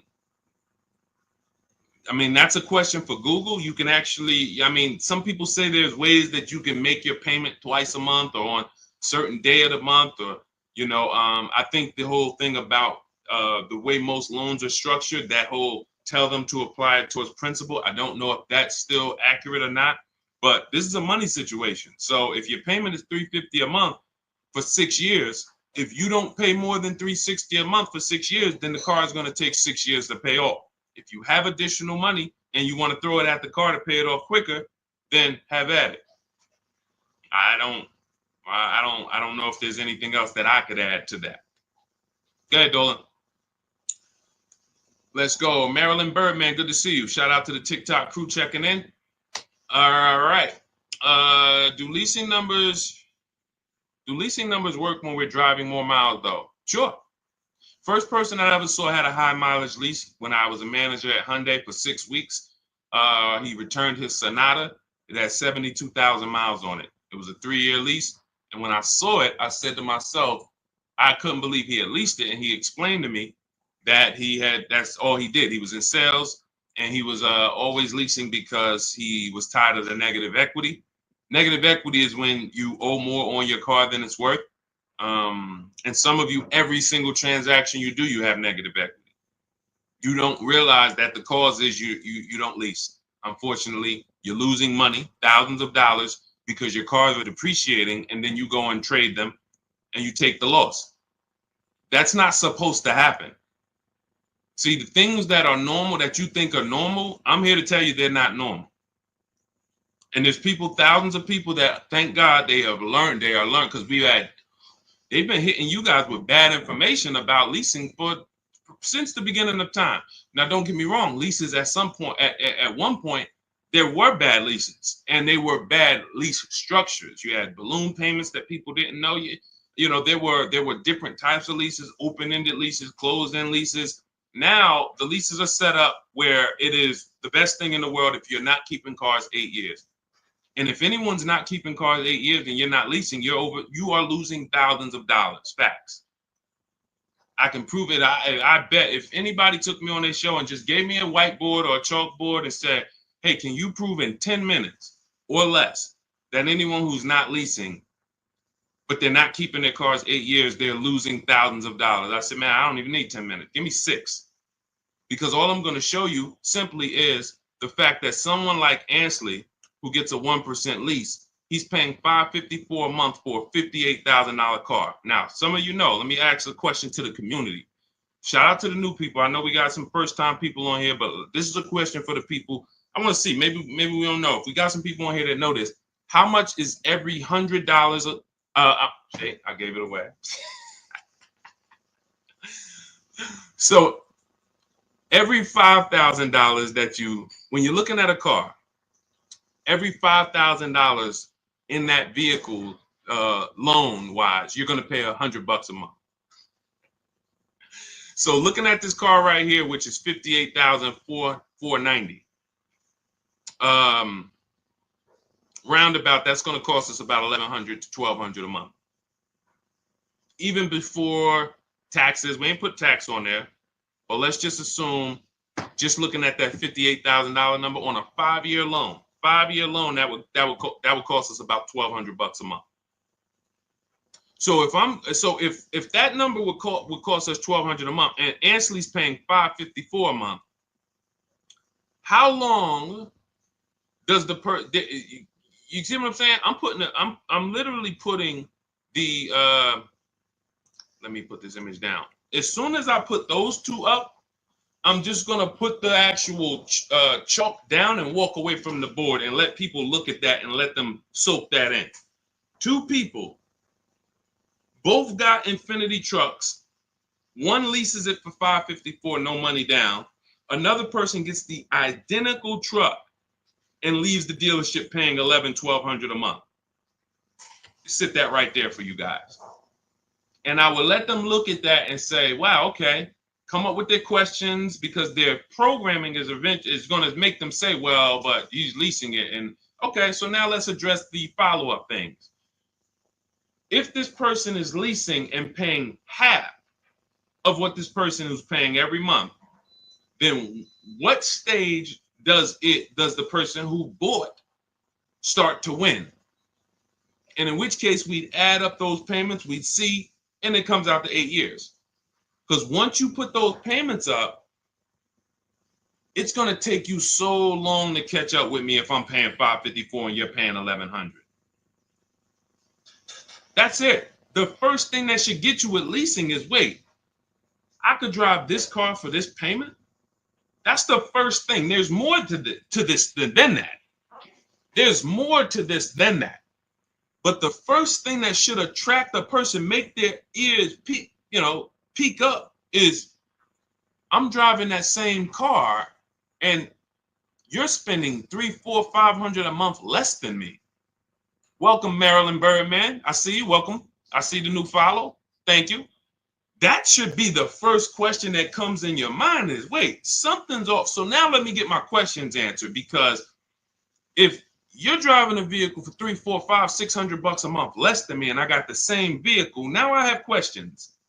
Can I drive as much as I need to over the next couple years? Sure you can. Okay. What if I need to drive 20,000 miles a year? Okay, well, the payment goes up slightly, but you're still way less. Instead of being $400 a month less, you're $350 a month less, or now you're $300 a month less. So no matter what, leasing is a play for payments and brand new cars. Every lease you get is a brand new car. Some people ask that. Oh, well, can you lease a used car? Yeah, it's not a mainstream program. 99.99% of leases, you're driving off the lot in a brand new car, paying less than people are paying for used cars. Similar, recent model 3-4-year-old used cars, I'm going to pay less than you, and I'm going to drive a better car than you. That's what we just did. I got my wife, we leased her a brand new QX60, and we kept the pre-owned one. Her payment on the brand new one is less than the pre-owned one. The pre-owned one is 2020. The new one is 2025. What world can you make that make sense for me? First thing is the payment. Then you can understand the rest later. All right, go ahead, Dolan. See, when I see people, y'all remember those TikTok videos that went viral a couple years ago, and they were going into dealerships and they were asking people what their average car payment was? Did anybody see that? Let us know, chat. Anybody see when they were going into dealerships asking car salespeople what their average car payment was? Anybody saw that? Because that's right around the time the information was going viral that the average American car payment was over $1,000. So now it's going viral that they're letting us know that most of, unfortunately, and some of you, we want to get you off of this, are paying $1,000 car payments. So I knew the reason why. It's not just bad negotiations or I don't know how to get great deals. That's one reason. The equally big reason is you absolutely don't understand leasing. And you have been taught, in order for me to get the cars that I want, I have to buy them. And when I buy them, I absorb the cost to buy the whole car. $48,000 is $1,000 a month. You get $48,000 vehicle plus taxes. If you don't know how to get any discount, 5-year loan, your payment's $1,000. That's it. That's the math. So it's very easy when you don't understand leasing or you don't know how to get great deals to pay $900, $1,000 a month for a car that you could be leasing for $500 a month with no money down. And you would not believe how many car salesmen don't know this. That's what brought me to TikTok. I remember, I'm going to tell you this one story and then we'll get back to the questions. I was trying to decide whether we were going to come to TikTok or Facebook. Or Instagram first. This was 2021. And a guy hit me. I was making videos on Facebook, had a couple 100,000 views, maybe 4,000 followers. nothing huge, but you know, and I could see that's when Facebook was dying. It was before Reels. And somebody DM'd me and said, "Hey, this Deshone, it's this guy on TikTok, and he's doing real well, man. He reminds me of you. He like makes these videos trying to educate people about cars and things of that nature. He's a car salesman."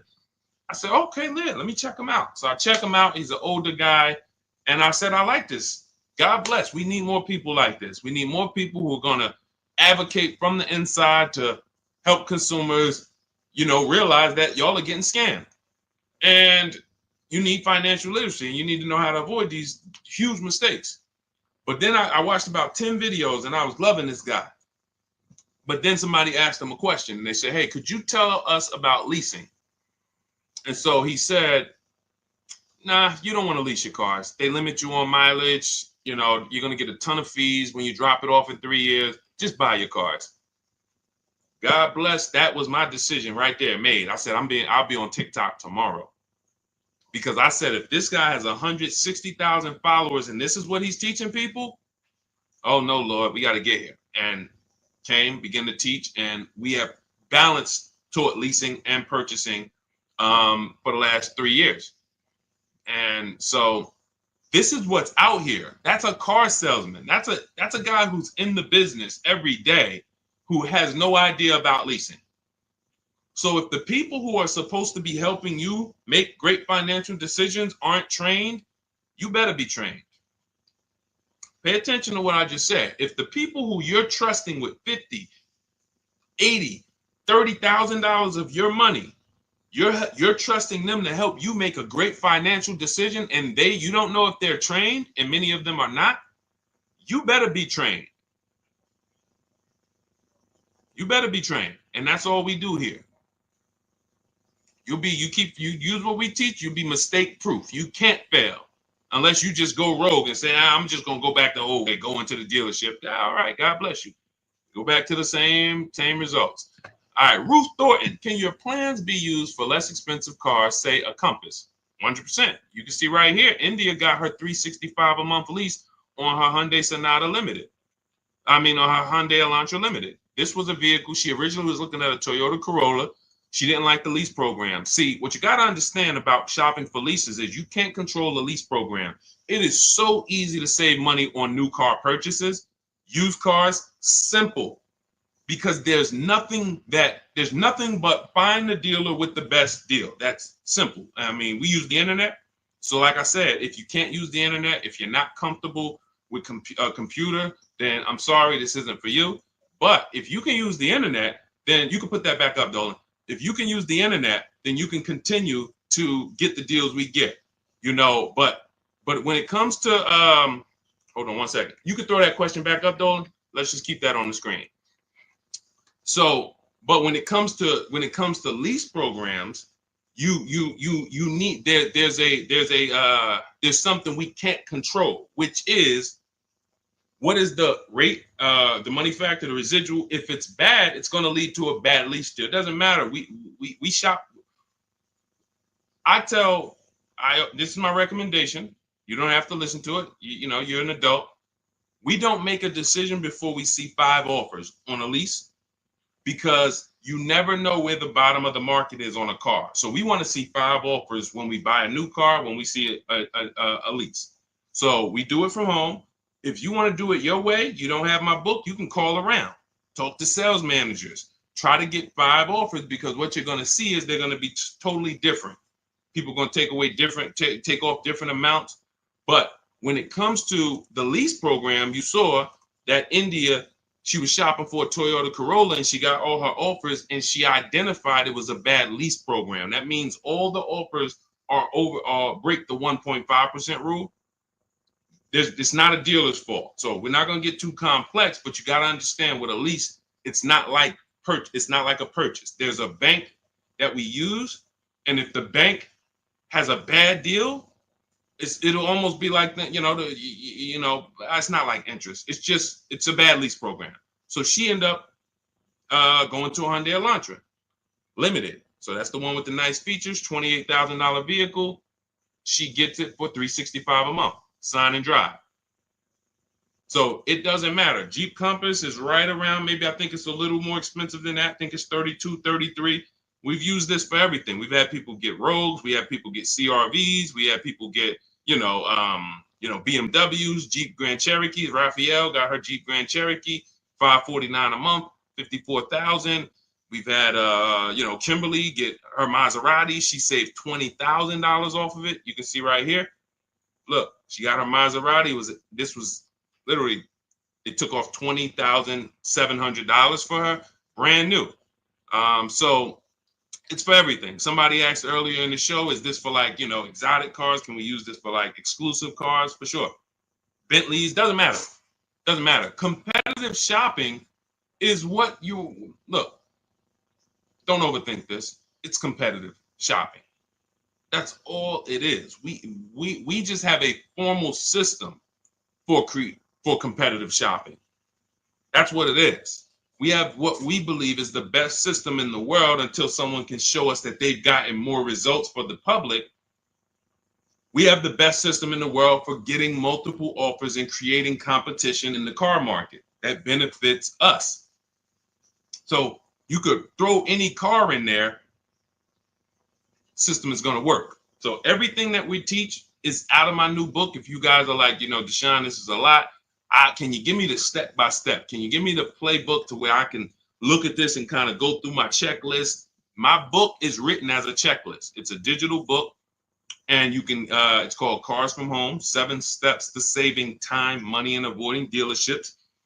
And it's normally $97. You can get a copy for the next 30 minutes for 75% off, which is $24. So if you get, that's my welcome offer to you, but it's only for 30 minutes. So if you grab your copy, you can go to my TikTok bio, my Instagram bio, the Facebook comments, or the YouTube comments. We have a link there, and you can activate your 75%. Now, for those of you who are like, Deshone, I see you sharing a lot of pictures. Where are these pictures from? This is from our private group. I've been coaching people through our courses since 2021. We created our Cars from Home Done With You, because some of you have a different learning style. You like, instead of reading, you prefer step-by-step videos, short videos, 3 minutes, 5 minutes, to walk you through the process. And then you want community that can support you. We have our private Facebook group with I think we got about 1,500 people, almost 1,600 people in there. And then we do a coaching call twice per month, every, first and third Wednesday. We jump on a Zoom call so people can get their questions answered with me. So if that's your style, you'll see the link there. You can just hit Shop with Deshone. Now, you do have to qualify for that. That program's not for everyone. But if you click there, go watch the video, and you can see if you qualify for that. So I don't care how you save the money, how you eliminate the anxiety. If you find a more creative way than the Cars from Home system to buy cars and guarantee that you got the lowest price in the market, from home, then God bless you, do it your way. But no one is able to guarantee that they're getting the lowest price in the market. You negotiators, you're losing, because here's what I'll tell you. If you came out of a dealership and you said, man, Deshone, I just beat them up in there, man, I got a great deal. I said, let me ask you a question. Would you bet me $1,000 that I can't find a better deal than the one you just signed? Give me, would you take the bet? So you come out confident, man, Deshone, I've been working them over for 3 hours, man. They took off $6,000, whatever, $10,000. My question to you would be, would you bet me $1,000 that I can't find a better deal than the one you just got from home? Most people are going to not take that bet, right? Right? Because they don't have the guarantee. They don't have what we call deal assurance, price assurance, which means they have buyer's remorse. See, I'm happy with my purchase until you ask me to guarantee that I didn't leave money on the table.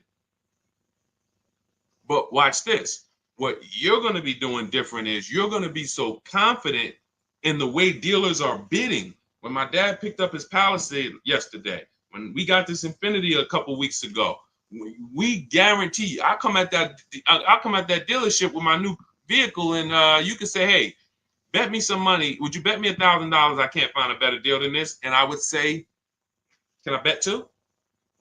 Can we go double or nothing? I mean, or can I double? Can we put a little bit more on the line?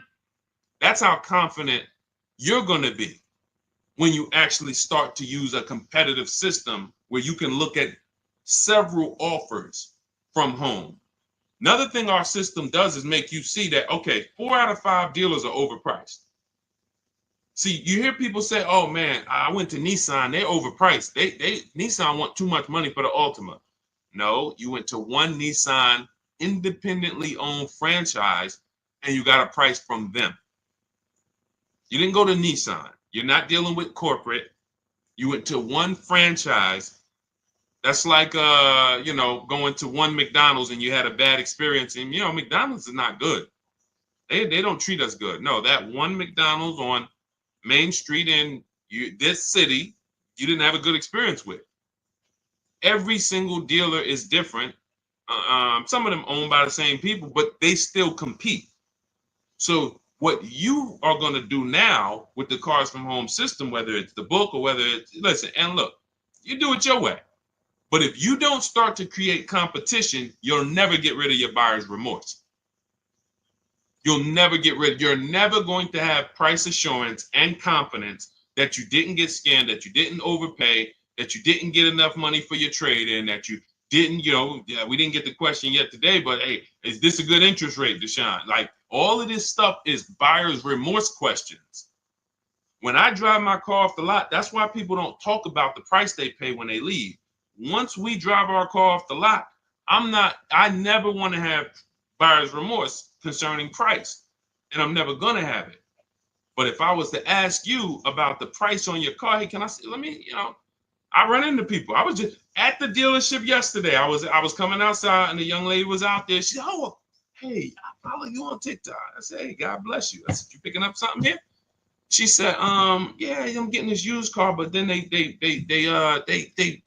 like the price online was 19 or 16, and then they telling me all in is 21. And I said, you didn't verify fees before you came? She said, no, well, I got the cheat sheets. You got the cheat sheets. You didn't see the videos? I made tons of videos. You must ask. The only 3 fees. Write these down. If you don't have my book, write these 3 fees down on every single car. Used car. These are the 3 fees. Documentation fee, tax, motor vehicle fees. That's it. Everything else is made up, and you need to verify before you go there. You don't do this online and say, and then come into the dealership. That's why they do it. They do it because they know people are going to see that price, not even call the dealership, come in, and then get hit with a bunch of fees. So unfortunately, yes, she follows me, but she hasn't gone deep to see that that's a rule we don't break. I will never go to a dealership on a used car without verifying fees before I get there. That's a recipe for wasting your time, because I'm not going to buy it. I'm not going to buy it. You're not going to get me here, and then I'm not going to $2,500 in fake fees. I'm not buying it. So, because some of you said, well, Deshone, I'll just get up and walk away. Well, the bad thing about that is you still need a car. So what you did is you allowed someone to waste your time, and while the good car was selling, you were there dealing with the bad car. The good car that didn't have the fees and that was the real best deal, you missed that because you're here dealing with this. But from home, on the phone, verifying fees, we know this is the best deal. When I get in the car and drive to a dealership to see a used car, by the time you're getting there, you should know this is already the best deal. And all I need to verify when I get here is that this car drives good. But I know the price because I've done that from home.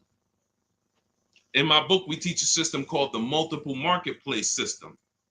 That's how we shop for used cars. It's different than when we shop for new cars, because with used cars, there's a couple things you have to know. You have to know this. You have to know the title history. Write these things down. I'm wondering who's writing it down, but I can't worry about that. I know this. I just gotta, I remember. Never mind. I'll go off a tangent. So you need to know the service records. You need to know the accident history, and you need to know what the title looks like. That's how we screen down for quality. The quality of the car. Is it a rental? Is it a ex-loaner? Is it a corporate lease? Is it a hang on, my alarm was going off. Is it a salvage title? Is it a rebuilt title? These things are not the same. So we need to look at that title, the service history, and the accident records, and then we move into looking at price. And and some of you, who's bought a used car in your life? I'm going to tell you something right now that I guarantee you're going to be like, wow, that makes sense, but you never did it. If you bought a used car before in your life, I want you to type the letter U. I want to specifically talk for a quick second before we go to the next question to the people who have bought a used car or you're planning to. Type the letter U. Because if we don't have, okay, I see you, Ty. Everyone if you have bought a used car or your next vehicle you're going to be shopping for is going to be a used car, type the letter U. I see you, Marcus.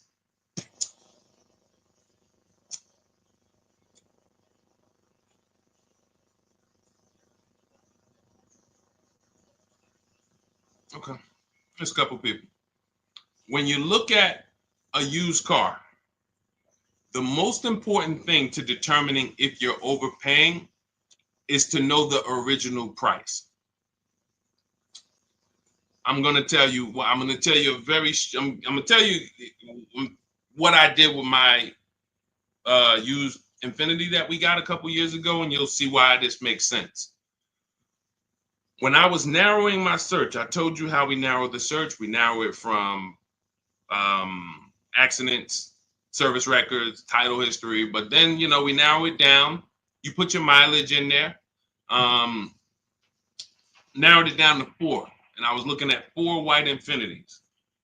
They look similar, and they were all between 30 and 32,000, so they're pretty close in price. Between 30, 32,000 in that window. Now, most of you would have made a bet, would have just went with your gut here. You'd have just said, okay, well, these look similar. They all white. I mean, all right, let me go take a look at this one. I like them all. You would have made a horrible decision. I'm going to tell you why. Once we found out the brand new price, first of all, now I can see the equipment that's in the car. I remember when I was at the dealership, people would come in, replace their car and be like, Deshone, on the next car, I want the remote start. And I'm like, hey, I'm sorry to let you know, but you have remote start on this car that you're getting rid of? I did. Yeah. So they didn't even know what was in the car they had. So that's another reason to get the original window sticker or the original equipment list. But even more important than that is I get to see what was the cost of the car brand new. So once I did that, I saw that one of the Infiniti trucks was 46, one was 48, one was 52, and the most expensive one, brand new wise, was 54,000, and it had a ton of equipment in it, special cameras, sensors, and that stuff wasn't easily visible looking at the listing. Now you look at what the discount is from that price. That's something in my book. For those of you who have my book or will be getting it to shop for your used car, you'll see something we created called the true value discount. All that matters on used cars is how much discount am I getting from the brand new price, not what am I getting from the dealer. As I'm comparison shopping, I'm looking at that used car. I'm looking at 4 Honda Accords. This one is giving me a 30% discount from the brand new price. This one's giving me a 32%. This one's giving me a 40% discount. And had people been doing this, some of you wouldn't have got in trouble, because we had a lot of people during the pandemic get in trouble buying used cars paying the exact same price that they were brand new. Our people wasn't doing that, but for those of you who unfortunately you didn't know how to shop and you went out and you thought I could go out here and deal with this market, and unfortunately that was a horrible decision because we had people buying Toyota Camrys for $27,000 that brand new was $28,000, and they were 3 years old. And now those same cars right now are worth 12 or 10, but the person still owes 25 or 24 or 20. So it's a horrible situation. But had they really respected or known about what we teach is that true value discount, they would have been very interested in knowing what was the original price of the vehicle that I'm buying that you're selling me as a used car. And this is how we move confidently. This is how when people see me, listen, I'm going to tell y'all something. I know everything about car buying. It's my experience. My dad was picking up his Hyundai truck yesterday. God has blessed me with the experience, and I've worked for incredible people and I paid attention and I asked questions, and then I began to teach. Anyone in New Jersey who bought a car from me when I worked for Mercedes, they will tell you I've been this way. I was this way the last 3-4 years of my career because once I left Ray Katina, I had the knowledge to teach. So now, my dad's picking up his vehicle yesterday. He's signing for the Palisade. And he calls me, he said, Deshone, I thought you said the first month's payment was included. I said, it is. I said, all right, I'll be right there. He's taking a shot. That's what they're supposed to do. I don't blame them. All the best finance managers take a shot. What does that look like? Hey, okay, Mr. Jones, okay, perfect. Yeah, your monthly payment every month is going to be $439, and then you're putting $3,000 down. How do you want to pay the first payment? I thought it was included. No. The $3,000 down. That's your down payment. But you pay at the beginning on a lease. You pay at the beginning. How do you want to pay that payment? That's going to work 30 to 40% of the time, maybe more, depending on how sleek the people are. But when I went in there, I said that, don't worry, trust me. The best the finance managers I know that have made the most money, they got to do it. Because if you ask 10 times, you'll get 3, 4, 5 times. And then it's straight. He said, where does that money go? I said, it's profit. So wait, that's just that. So if they get you to pay that $400 or $500, I said $400 or $500. When I was at Mercedes, the first payment on some of the cars was $1,200 a month. $1,400 for a GLS. Still pulling it. Hey, how you want to pay your first payment? Okay, I guess I thought it was included, but yeah, you throw it on the credit card? Sure, that's fine. All right, so yeah, we'll get you out of here in like 10 minutes. Let me just take care of this paperwork, and you literally just got the $1,200, $1,400. He just couldn't believe. That's why when we left, he said, "Man, I really see you know this stuff." That's my experience. I've been in this since 2006. I've got more time in dealerships and in finance offices and things that isn't. And I ran my own. So when I'm giving you the game and you say, "Man, I get to access what this guy knows for $97 in his book," or if I get there and get a copy before the welcome offer expires, I get it for $24. That's why I said at the beginning of the show, we're trying to get you to believe in yourself. This is step by step from home. No one can bust into your house and say, "Hey, put that book down. What are you doing using this guy's stuff?" So you just have to believe in yourself because we're winning. I'm winning. I'm the person who they call for cars. My family still do it, but everyone who knows me, look at JC. These are people who, once you see, wait, I can't get this anywhere else. Then we can start to get you in the mindset to just believe that, okay, let me just trust that I can actually succeed using this so that I can start to enjoy my car shopping. That's really the name of the game. It's a shame for you to spend $10 to $100,000 on a vehicle and you just tolerated the process. We enjoy it and we love the deals. All right, so I don't know how I got on that, but that was good. So, all right, Dolan, throw up another one. Let's see what we got. I wish I knew this before. What am I paying for my Audi today? I could have leased a Porsche. JC, I like that. Hey, listen. JC said, I wish I would have known. Unfortunately, JC didn't know about leasing. And again, I would say, JC, 17 million new cars are sold in America every year in a healthy market. 40 some odd, maybe 42, 45 million are used cars are sold every year in a healthy market. We know that number, because you can only lease a new car, that 17 million number, if we was to ask those 45 million, how many of you are keeping your cars 8 years?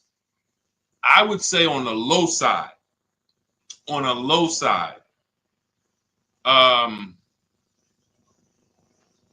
at least 30% would say, no, I'm not keeping this 8 years. So that means out of that 45 million who are buying used cars, or you take some of the 17 million that bought brand new, but I feel like that 17 million new cars every year should be like 30 million. It should be at least another 10 million people who are leasing because they're not keeping their cars, but they just don't know how much money they're losing. And your story reminds me of my neighbor. My neighbor, he had a Kia Telluride, the Kia truck, the Kia SUV, and he was financing it. So $44,000 vehicle. So his payment is it's over $800 a month. If you're not doing any money down. Now, again, I don't know if he put money down. I just know he might have put 10, 15, 20 grand down and dropped his payment. But if he didn't, but that vehicle is $800 a month, $45,000. Even if he took a 6-year loan, that's $800 a month. Wife totaled the vehicle, had an accident, car gets totaled. He says to me, Deshone, we just met. We met in the last, 18 months. So he was like, when I bought the car, I didn't know about this 8-year rule you teach. 8-year rule is step 1 in my book. Our system, the Cars from Home system, is 7 steps. The 8-year rule is step 1. The 8-year rule just says if you're not buying your next car to keep 8 years, if you're not keeping your next car 8 years, you should be shopping for a below market lease, not a purchase. That's the 8-year rule. If you are keeping your next car more than 8 years, then you should be shopping for a below market purchase. So he said, I didn't know about that. And but I'm not keeping this. I don't keep cars 8 years. So, he said, so I think I'm gonna shop for a lease on this Telluride. Again, he's in a rental because his wife totaled the Telluride. He wants another Telluride. But he gets so he decides to lease, and then he uses the system. Sorry, I just just threw me off there. He uses the system. His new Telluride he gets for under $500 a month. Under $500 a month. I think he originally got it for like $497. Then he put a little money down because he wanted it to be like $479, if I'm mistaken, or maybe he lowered the amount. His final payment is $479.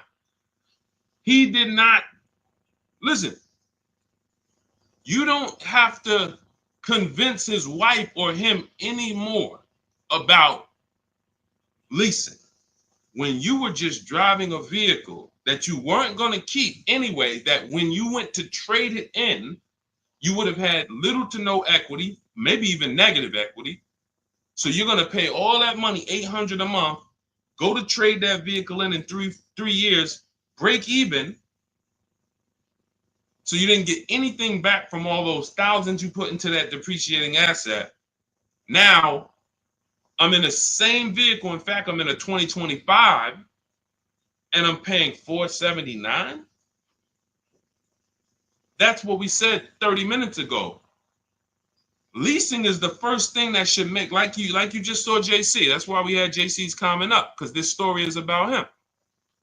He said, what I'm paying for my Audi that I finance, I could have leased a Porsche. And we've had several people who got who came into, I remember Crystal's one of them. She got a Porsche Macan, and she got hip to leasing, JC, but she didn't get hip to competitive offers. So she was watching some of my stuff because she was shopping for the vehicle to buy, and then she got hip to, okay, I want to lease, and then she started looking at the lease offers, and I think they wanted like $1,200 a month that they had quoted her. She comes in, she gets her competitive offers. She gets it down to, man, let's see, can I find Tracy? It'll take too long. I'll share her on another stream because it's a bunch of, I don't usually share stuff from like last year, or because we have people, you know what I'm saying? We're in the market every day. So we're talking about 2024s, 2025s. You know what I'm saying? But I can pull a story from 2023 or from some 2022, you know. I always use Bonita as an example because people be like, yo, the market's bad. Can we get good deals? When, listen, we were in mid-pandemic when people were paying. I remember during the pandemic, if you know anyone who had a Kia Telluride during the pandemic, they were paying upwards of $5,000 and $10,000 over a sticker to get them. Some people still have them and are still buried in them because that's how much they overpaid to get these vehicles. Meanwhile, Bonita came in, no money down, got a Kia Telluride, her dream vehicle, she said $600 a month, sign and drive. That was in the world's worst car market. We were still getting people posting cars and getting deals. So it's just, that's what we call deal structure. These are deal structure mistakes. So you could be the best negotiator in the world, but without competitive offers, you're going to overpay. You could also get competitive offers, but without the right deal structure, you're going to overpay. Deal structure is, am I supposed to lease this vehicle or am I supposed to buy it? And if you just remember the 8-year rule, ask yourself that question, am I keeping this next car 8 years? If you are not, then if you purchase, you lose. Even if you buy a used car, because I know some of you, I know the thoughts, I know what you're thinking to try to get yourself out of, you know, embracing this new teaching. Because you're like, Deshone, no, I just taught against leasing. I just taught that I shouldn't do that. I'll get a used car though. So don't I win if I get a used car? I got this. I was going to replace this 2020 Infiniti truck that I got. I got a great deal on it. It was $54,000 brand new. I got it for $31,800. It was a 42% discount off the brand new price. It was the best 2020 Infiniti truck in the market at the time. It had a bunch of features for the same price as all these other cars that didn't have them. So I got that vehicle. It had 26,000 miles on it. It had 14 months left on the warranty. Phenomenal deal. I put $5,000 down to get my payment to where I wanted it to be. I financed about whatever, 27,000 or whatever it was. 2 years later, I say to myself, I'm about to break my own rule. What does that mean? Me and my wife have leased cars. Sometimes I would buy one, but we've always had a lease in the house. We've always had a lease. That's hassle-free, low car payments, no maintenance, never got to worry about not having a warranty. So now I'm like, man, you know what? I think because you buy a vehicle you're in love with, your dream vehicle, and this wasn't it. So I'm like, all right, you know, when I get my Escalade and things that I know that I'm going to keep for 8-10 years, then that's the vehicles you buy. But vehicle, I'm like, I'm not going to keep this Infiniti 8 years. Now, I start plus I have that, not to mention, I'm seeing that I have people like you saw Ansley, and you haven't seen Rosalie yet, who got brand new QX50, QX60 deals, and they were paying ridiculous payments, $592. Rosalie put down, you can't see this, it's zoomed in. You guys can't see it on TikTok, but whenever you get a chance, if you pop over to Instagram, YouTube, Facebook, you can see the replay. I can't share this, unfortunately, on TikTok, but I tell you about it. And the people on the others, we're live on 4 platforms now: TikTok, Instagram, YouTube, Facebook. So when I saw their payments, and then I saw Ansley got a $58,000 vehicle, $554 a month. I'm like, all right, I think I want to go get me a lease on one of these brand new ones. So I got my lease. I put $1,200 out of pocket, $499 a month, $54,000 vehicle. But I went to, some of you guys know we don't trade cars. We get bids. I got bids from whenever you want to find out what your car is worth. These are the 6 websites you go to. You do not go to kellysbluebook.com. It's trash.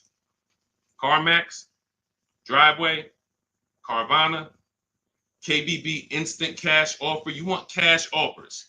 You want people who will buy cars every day, thousands of cars a month, making cash offers for you to see what your vehicle is really worth. And they pay more than most dealers. But KBB Instant Cash Offer, that's going to get you a local dealer's bid. AutoNation gets you a local dealer's bid. Car Gurus get you a local dealer's bid. Carvana, CarMax, and Driveway. 6 offers. So I get my offers, and then I get my payoff, and what do I see? The same. My vehicle's break even. Break even. Now you might say, well, if you break even, ain't that good though? Because you know you could get out of the vehicle, you don't have no negative equity. What happened to my $5,000 down payment?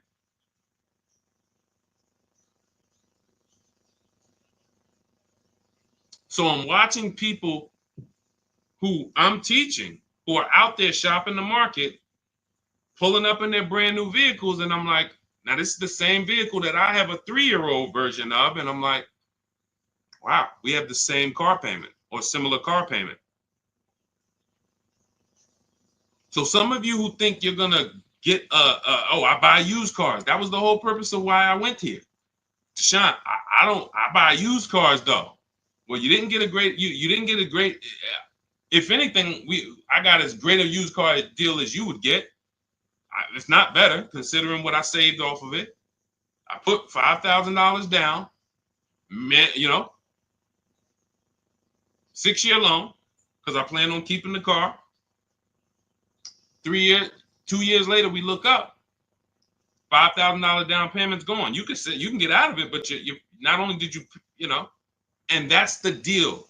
When you buy a used car, thinking you're gonna escape the 8-year rule, yeah, Deshone, I'm not gonna lease, but I'm gonna get me a used version. And all you do is pay the same money to drive what a person who's got a great lease deal pays to drive a brand new one.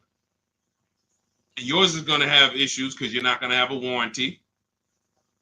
And then you had to deal with that. So I put tires on the car. I didn't even include my $5,000 down payment. I didn't include that I replaced the tires and the brakes on the vehicle in the last 2 years. So let's say $7,000 that if I sold, I take the $7,000 loss.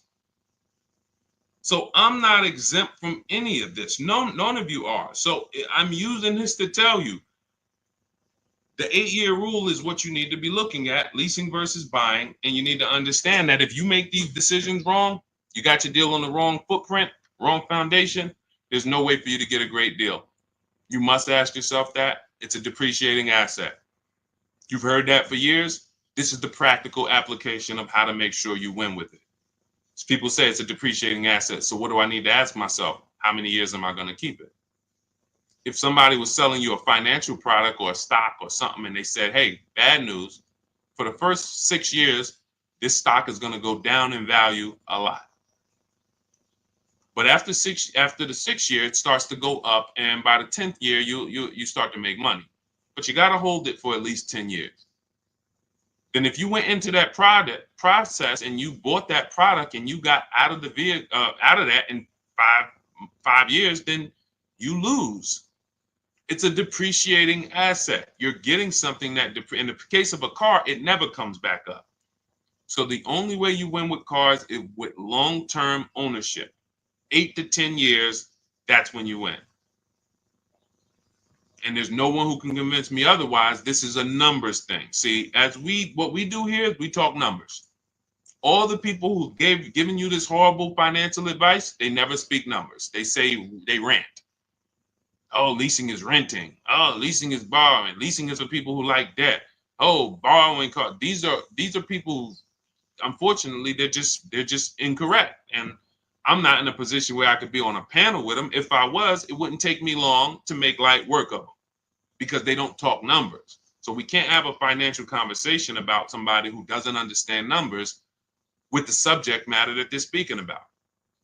So if you're like Deshone, how do I get every single thing we teach in like one place? That's my new digital book.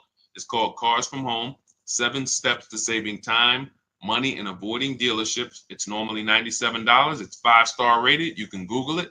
But for the next 30 minutes, you can get 75% off. That's my welcome offer. That means you'll get it for $24. But if you get there, you got to get there before the timer hits zero. Once it hits zero, the price does go up to $97, and it's worth every penny. If you miss it and you're like, Deshone, I need the information, and hey, I missed the welcome offer. But $97, it's still one of the most valuable books you're ever gonna read and use. So, but $24 is better. So get to my TikTok bio, my Instagram bio, the YouTube comments or the Facebook comments. Welcome, D. Welcome. I see. Thanks for the follow. And get there, get your copy. And then it'll be in your inbox. It's a digital book, so it'll be right there.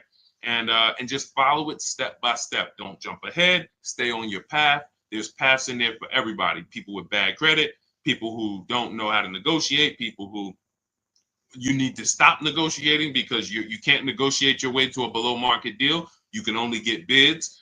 High mileage drivers, you guys are losing a lot because you're depreciating asset even faster than the average person. So you are losing a lot. We have paths in there for you. And then, of course, our system for leasing, purchasing, and buying used cars is all in there step by step. So go grab your copy. 75% off in my TikTok bio, the Instagram bio, the YouTube comments, or the Facebook comments. For those of you who are like, you would rather work with us and try to see if we can qualify to shop together, just click that button that says Shop with Deshone. That's for you who are like, you rather watch videos instead of reading. You prefer 3 to 5 minute step-by-step videos, and you prefer a community. We have a private Facebook group. That's when you see all of these people that I post their cars, they upload their cars and their deals to our private Facebook group. It's called it's called a graduation. So the first time you get your car using the Cars from Home system, you're a graduate. And then after that, you're an alumni. And we just had Sheree. Sheree is probably our most successful alumni. She just got her 4th car. She joined us in 2022, and she just said she's seen things get easier and easier. And when you join the Facebook group, you'll see her like right at the top, 4th car. So this is the world we want you to experience. Peace of mind and really, So if that's something for you, you can click that button in those same links that says Shop with Deshone. See if you qualify. And other than that, we'll be back on another stream. Thanks for checking in. God bless you.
Already done. I pulled up two articles, and I've been warning people to sell their electric vehicles before the election. If you go to Google and you just type in this simple term, electric vehicle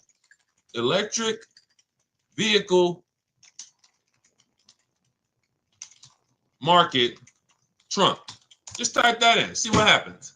You're going to get a bunch of articles that pop up telling you how bad electric vehicle values have been just since the election. Because legislation created the electric vehicle market. It didn't come out of nowhere. The electric vehicle market did not come, oh, all of a sudden the world just wants electric vehicles. Legislation created it, and legislation can destroy it. Legislation can hurt it. So when the future of legislation is no longer geared in electric, then that means the value of everyone who owns an electric car, your value goes down by thousands. Like, it's plummeting. It's plummeting. So the real aspects of what we're here for is to let you know that if y'all don't start making great decisions with these cars, you are going to continue to lose thousands and thousands of dollars. And this is money you can't see because people have taught you, well, don't take car buying that serious. It's just a car. Go out, do it on the weekend. You went out to go to the grocery store. Somehow you ended up at a car dealership and you just bought a car.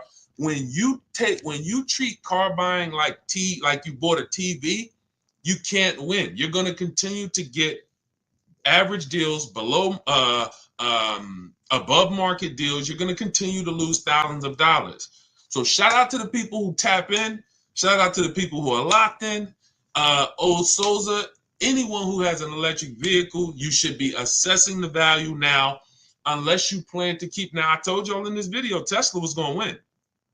It wasn't even a question. Tesla was going to win. So it was all about Elon Musk saying, okay, Elon Musk just eliminated most of his competition. Brilliant move. Brilliant. Because he understood what drove the market. He understood. And you guys can start typing your questions. We'll be on here. Anyone who's car shopping, start typing your questions, and we'll get to as many as we can in the next next hour or so. But Elon Musk understood. What brought my competitors in was legislation. I was in this game before anybody was. I have a brand. Tesla's a brand. It's not just an electric car. It's a brand. But the reason why Tesla's value started tanking, if you just Google before the election, Tesla's resale value is horrific, the worst of almost any car. He started saying, all right, the competition did that. There's more options. He got 90% of his competition out the market. And it's a great move. From a business move, people are not going to make these electric vehicles. They're going to focus on gas. They're going to focus on the things that they used to, making better emissions, smaller engines, turbochargers, better fuel economy, just like they used to, and they're going to say, oh, thank God we're done with the electric. We're done with needing to do this liability stuff. All of these, it's getting to the electric market, developing these things, batteries, and how they're going to be sustainable in the long run. Why the heck do we want to do that? I worked with Mercedes for 5 years, General Motors for 5 years. They didn't want to do that. They wanted to focus on making great cars, great fuel economy. That's why they got rid. Who remembers the V8 engine? Rest in peace. What's up, Serenity? What's up, Silent Storm? Who remembers V8 engines? Some of you, if you were in the car business or if you're old enough, you remember. If you're 20, 25, you don't know. You very rarely, I mean, you might know about the Hellcats. I don't even know. Are the Hellcats and the Demons still V8 even? Some of these vehicles are getting 600, 700 horsepower. Are they V8 engines? Somebody let me know.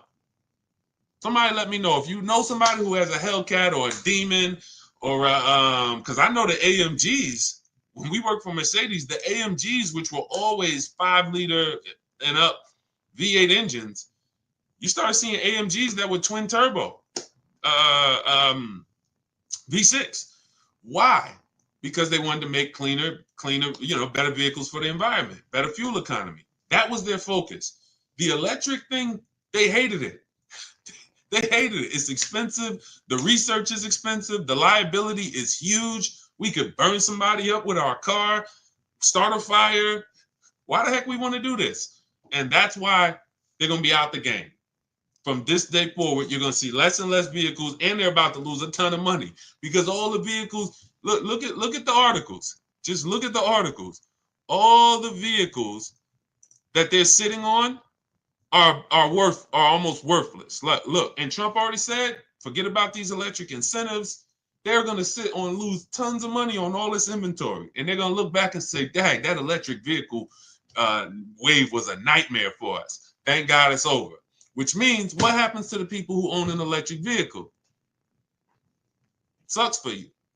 Sucks for you. So that is what we do here. Everyone who was willing to listen, oh, you're going to win. You're going to win. So who's car shopping right now? What's up, JT? I see a lot of people checking in on TikTok. Good to see you, Humphrey Holiday, Ricardo Ramirez. Hold on, I see important time-sensitive question for you, Deshone, over on the private page, please. Okay, you got it. You talking about the group page? Definitely. Who's car shopping right now? Who's car shopping right now? Let me know. Or you will be. You'll be car shopping. Does that mean hybrids also? Sugar mama, I think the value is in gas. So I think as long as you have the option for gas, you're good. When you don't have the option for gas, that's where the value is tanking. So I don't see this affecting hybrids. It's a great question. It's a great question. So who's car shopping? All right, I see you. I'm car shopping right now. I see you, Brandon. All right, I see you, Trust in Main Salon. Who's car shopping right now? In the spring, exiting a lease Hyundai. Okay, perfect. Okay. So who understands leasing? Type me if you understand lease. Matter of fact, here's a better question. Who doesn't lease? Who doesn't lease? You just whether you were taught never lease, you don't understand it, you had a bad experience with a lease. Who doesn't lease? Who doesn't lease? Because I am seeing that, thank God, a lot more people are being exposed to new knowledge. I drive too much and I have a dog. See, that doesn't matter. See, the best thing we can do right now is understand every way to acquire a car. Because how have I've kept thousands of dollars in my household by knowing all the ways to get cars. I'm going to tell you what I mean. When I was 22, I leased a Pontiac G6. I worked for Pontiac. I worked for General Motors. So I leased a Pontiac G6. It was $256 a month. Brand new car. My next lease was an Infiniti G25 for $310 a month. $310 a month. 30-something $1,000 car.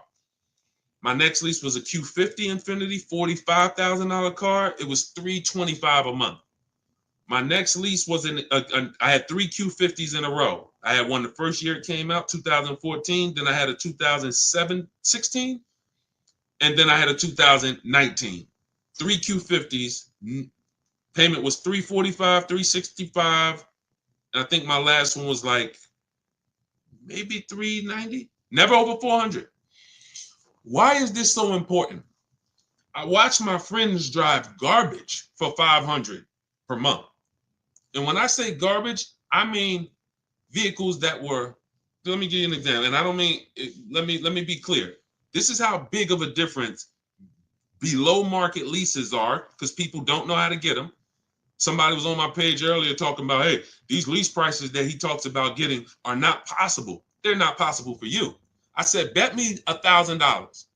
I said, you want to bet me $1,000? Jump on my live today. Bet me $1,000. I won't show you 20 people who are getting the same below market lease prices that I talk about. Danielle, Kimberly, Charles on his Palisade.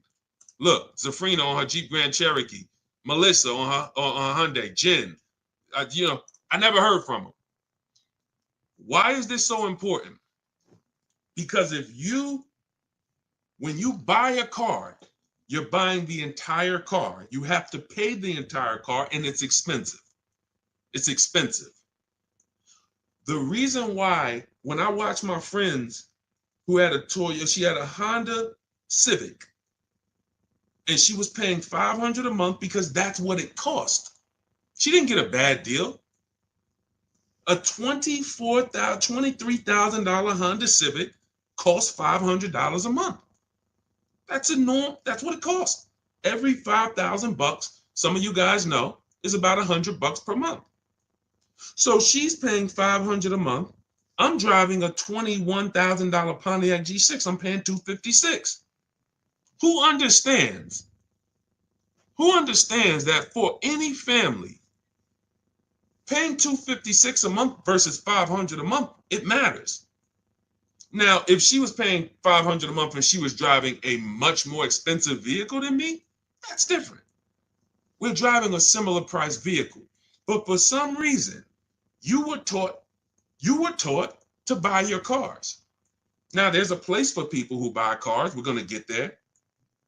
Because some people say, oh, Deshone, should everybody lease? No, they shouldn't. We'll get to you. We'll get to the people who should not be leasing. But we don't have a problem in this country with people leasing when they should be buying. We don't have that problem. Thank God I get to talk to 2 million people all across my 4 platforms. Between TikTok, Instagram, YouTube, Facebook, we got 2.3 million followers. We've been talking to thousands of people for 3 years. I get data. We do not have a problem with people who are leasing, but they should be purchasing. We have a major problem with people purchasing who should be leasing. Major problem. Friend of mine who met me about a year ago, he lives in my neighborhood. He had a Kia Telluride, $45,000 SUV. He's paying about $800 a month. He didn't get overcharged. That's what it cost. Unless you put a ton of money down, that's what it cost. He totals his vehicle. His wife totals it. He said, Deshone, I noticed this 8-year rule you teach, which is if you don't keep your cars at least 8 years, you should be shopping for a below market lease deal, not a purchase. He said, well, I don't keep my cars more than 8 years. I said, so what's your next move? He said, so I should be shopping for a lease. I said, exactly. He shops for his lease. He had a 2022 Kia Telluride. Paying what? What was he paying? Let me see who's paying attention. What was he paying? Y'all know we dialogue here. If you're new here, we'll do a welcome shout out to the new people, but I'm talking to the people who tap in. You know we dialogue. You got to stay close to your keyboard to get a lot out of what we do here. To the people who want to save their money. There we go. 800. Thank you, Sugar Mama. Thank you, Deshone. Thank you. I see you. So he's paying 800. Vehicle gets totaled. See you, Dark Star. He says, all right, Deshone, I'm going to shop for a lease. His best deal when he used our system, he reached out to 25 dealers online. He got more than 5 offers back. His best deal was $479 a month.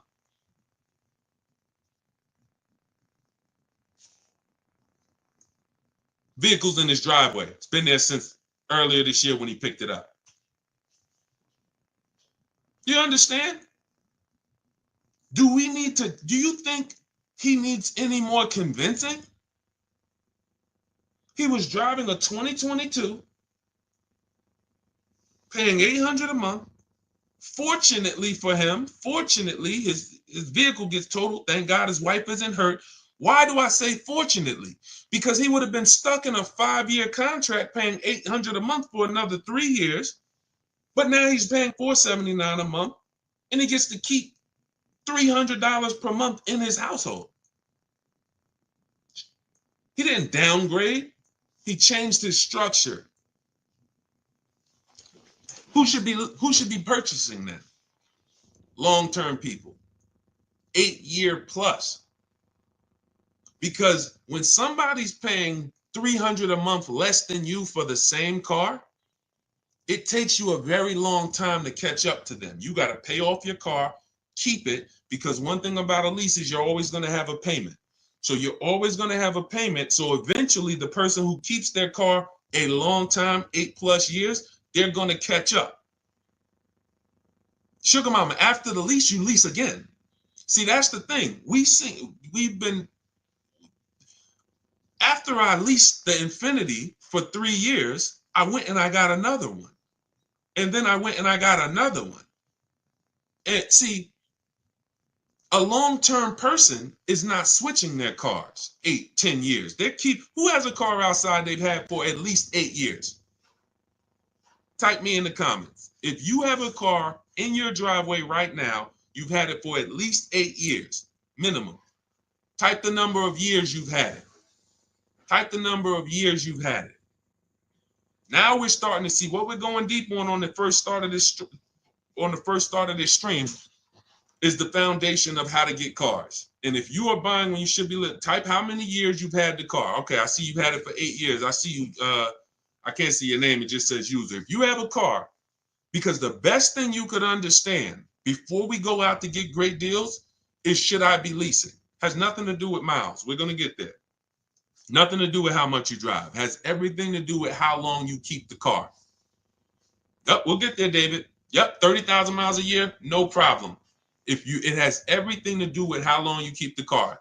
Shout out to the sharers. It's time to hit the like button if you're enjoying what we're doing. Hit the like button. Appreciate you. If you're on TikTok, you know you guys like by double tapping the screen. Every time you double tap the screen, you run the likes up. So think about that. Okay, you got people on here who has, look, Arliss had a car 14 years old. It's a 2010 QX56. Sugar Mama has a car that she's saying she had it for 8 years. Stuart Wilson on YouTube, I see you, 8 years. Okay, Facebook, I see you. It's not showing me your name, but it says you're at 8 years now. Okay, now, when that's the strategy, you're not thinking about leasing.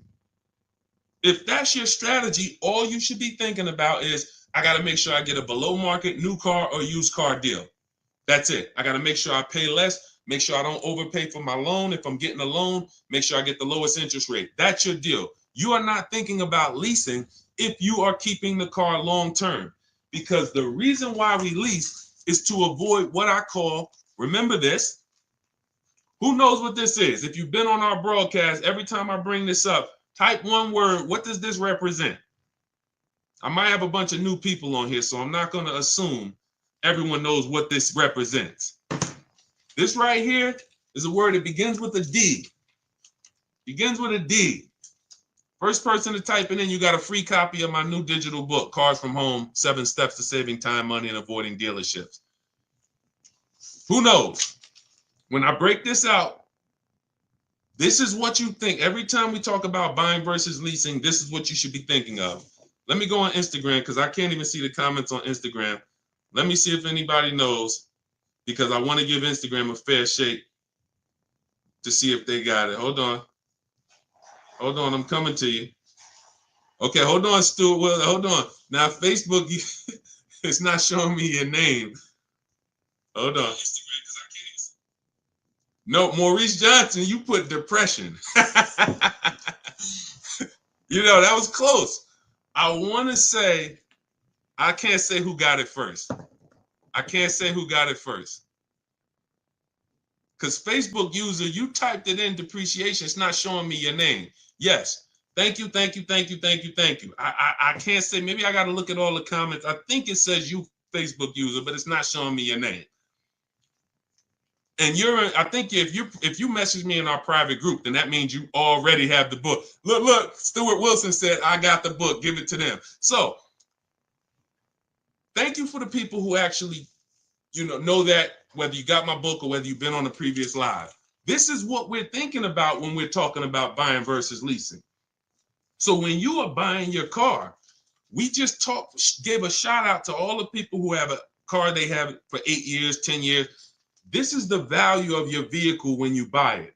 Whether you buy it new or whether you buy it pre-owned, you're losing thousands of dollars every year in depreciation. That's why you buy a $30,000 vehicle, you go back in 2 years, it's worth 20. Even if you got a great deal on it. That's just what it is. The vehicles lose value. Now think about this. Some of you who are saying, oh, Deshone, don't I drive too much to lease? You're depreciating your vehicle whether you buy or lease. And with you guys, with the high mileage drivers, your depreciation is even much more drastic because you're destroying the value of the vehicle in a short term. You go out, you put 30,000 miles a year on a car. That's 90,000 miles in 3 years. Who is that attractive to the next buyer? That means no, that's not attractive. So when you go out and you drive high miles and you think, well, because I bought my vehicle, I guess I'm okay. No, because the asset, the depreciating asset that you actually own, you have destroyed the value of it. So if you went and paid cash for it and put, cash into it, you would see how much value you lost. The name of the game, and remember this is the moral of this story. The name of the game with deciding whether you're going to buy or lease is, how am I going to beat depreciation? Am I going to do like what the thing about these people who've had their cars a long time, this is what their depreciation looks like. If their value today is 7,000, a year from now, it's probably going to be 6,500. They're not losing much. Everyone, Stuart Wilson, you've had a car 8 years. A year from now, it's going to be worth a little bit less, not a lot. You're not going to lose thousands of dollars like when you first bought the vehicle. So what you do when you buy your vehicles and you lose all of that money in depreciation, and then you turn around and instead of getting to what I call the reward stage, which is what these other people are at, they're at the reward stage. Vehicle is not depreciating much anymore. You go and turn around and go get another vehicle. You're like a kid at the playground who just wants to keep going on the sliding board. You go on these 5 and 6 year sliding boards where you take out all these loans to pay these cars off, 5, 6 years, 7-year loans, God forbid. You pay them off. You ride that depreciation down. Your vehicle was worth 30. By the time you end up paying off the loan, it's worth 12. Then you go and turn around and you do it all over again. It's a constant loss of thousands of dollars because you're paying a lot more than a person who would be leasing would pay. So what's the moral? If you don't buy your cars and keep them 8 years, you shouldn't be buying. It's that simple. It's that simple. Nothing to do with miles. Everything to do with time. Here's an example of somebody who got a high mileage lease, above average. Jen. Jen gets a below market lease on her Honda CR-V hybrid. I always tell you guys, when you shop for your leases, we always shop with 12,000 miles per year. You must get 5 offers. Because if you don't get 5 offers on any car, and this is for used cars, this is for new cars, this is for leases. Cars are not, it's not like the Apple store. And then y'all start typing your questions. What we'll do is I had to lay out this foundation, and then we'll start going into questions. But without the right foundation, you're not going to be asking the questions you should be asking. So some people think, you might have been taught, or you might have been programmed to think that, all right, somebody will say, Deshone, I went to Nissan. They gave me a quote for a lease. Nissan is overpriced. Thank you, David. Nissan's not overpriced. That one Nissan dealer is overpriced. So if they got you to think that every Nissan dealer is one price, you go to California, that's like the Apple store. You go to California, the Apple, you want an iPhone 16, it's going to be the same as New Jersey. It's going to be the same as Florida. It's totally different with cars. One Nissan dealer has one price. Every Nissan dealer has a different price. Some people are going to charge you over sticker. Some people are going to discount a little bit. Some people won't discount. Some people are going to give you the rebate. Some people are not going to give you the rebate. It's all over. Everyone's competing, and their goal is to make you think there's no reason to shop around because we're all about the same price. We're all the same price. That's what they really want you to think. We're all the same price. But you take a look at Jen. Jen gets 5 offers. Her best offer on a $40,000, almost $40,000 Honda CR-V, $512 a month on her lease. $512 a month, no money down. We always shop for leases with no money down. Do not let these commercials make you think you must put money down when you lease. There is no requirement of putting money down when you lease. That's a gimmick. Because if they can get you to think that, then you're going to do it. But as you can see, I'm going to show you several people throughout the rest of the stream who we always shop with no money down. All we want to do is give them our first month's lease payment. We drive off as long as it's under our budget. $512 a month she gets. That's a 1.3% lease. Her payment is 1.3% of the MSRP. The way we judge great lease deals is with the 1% rule. So if your lease payment is 1% or lower of the MSRP, you stole the vehicle. Anything 1% to 1.5%, good lease deal. Above 1.5%, bad lease deal. A lot of people signing bad lease deals. They don't know it.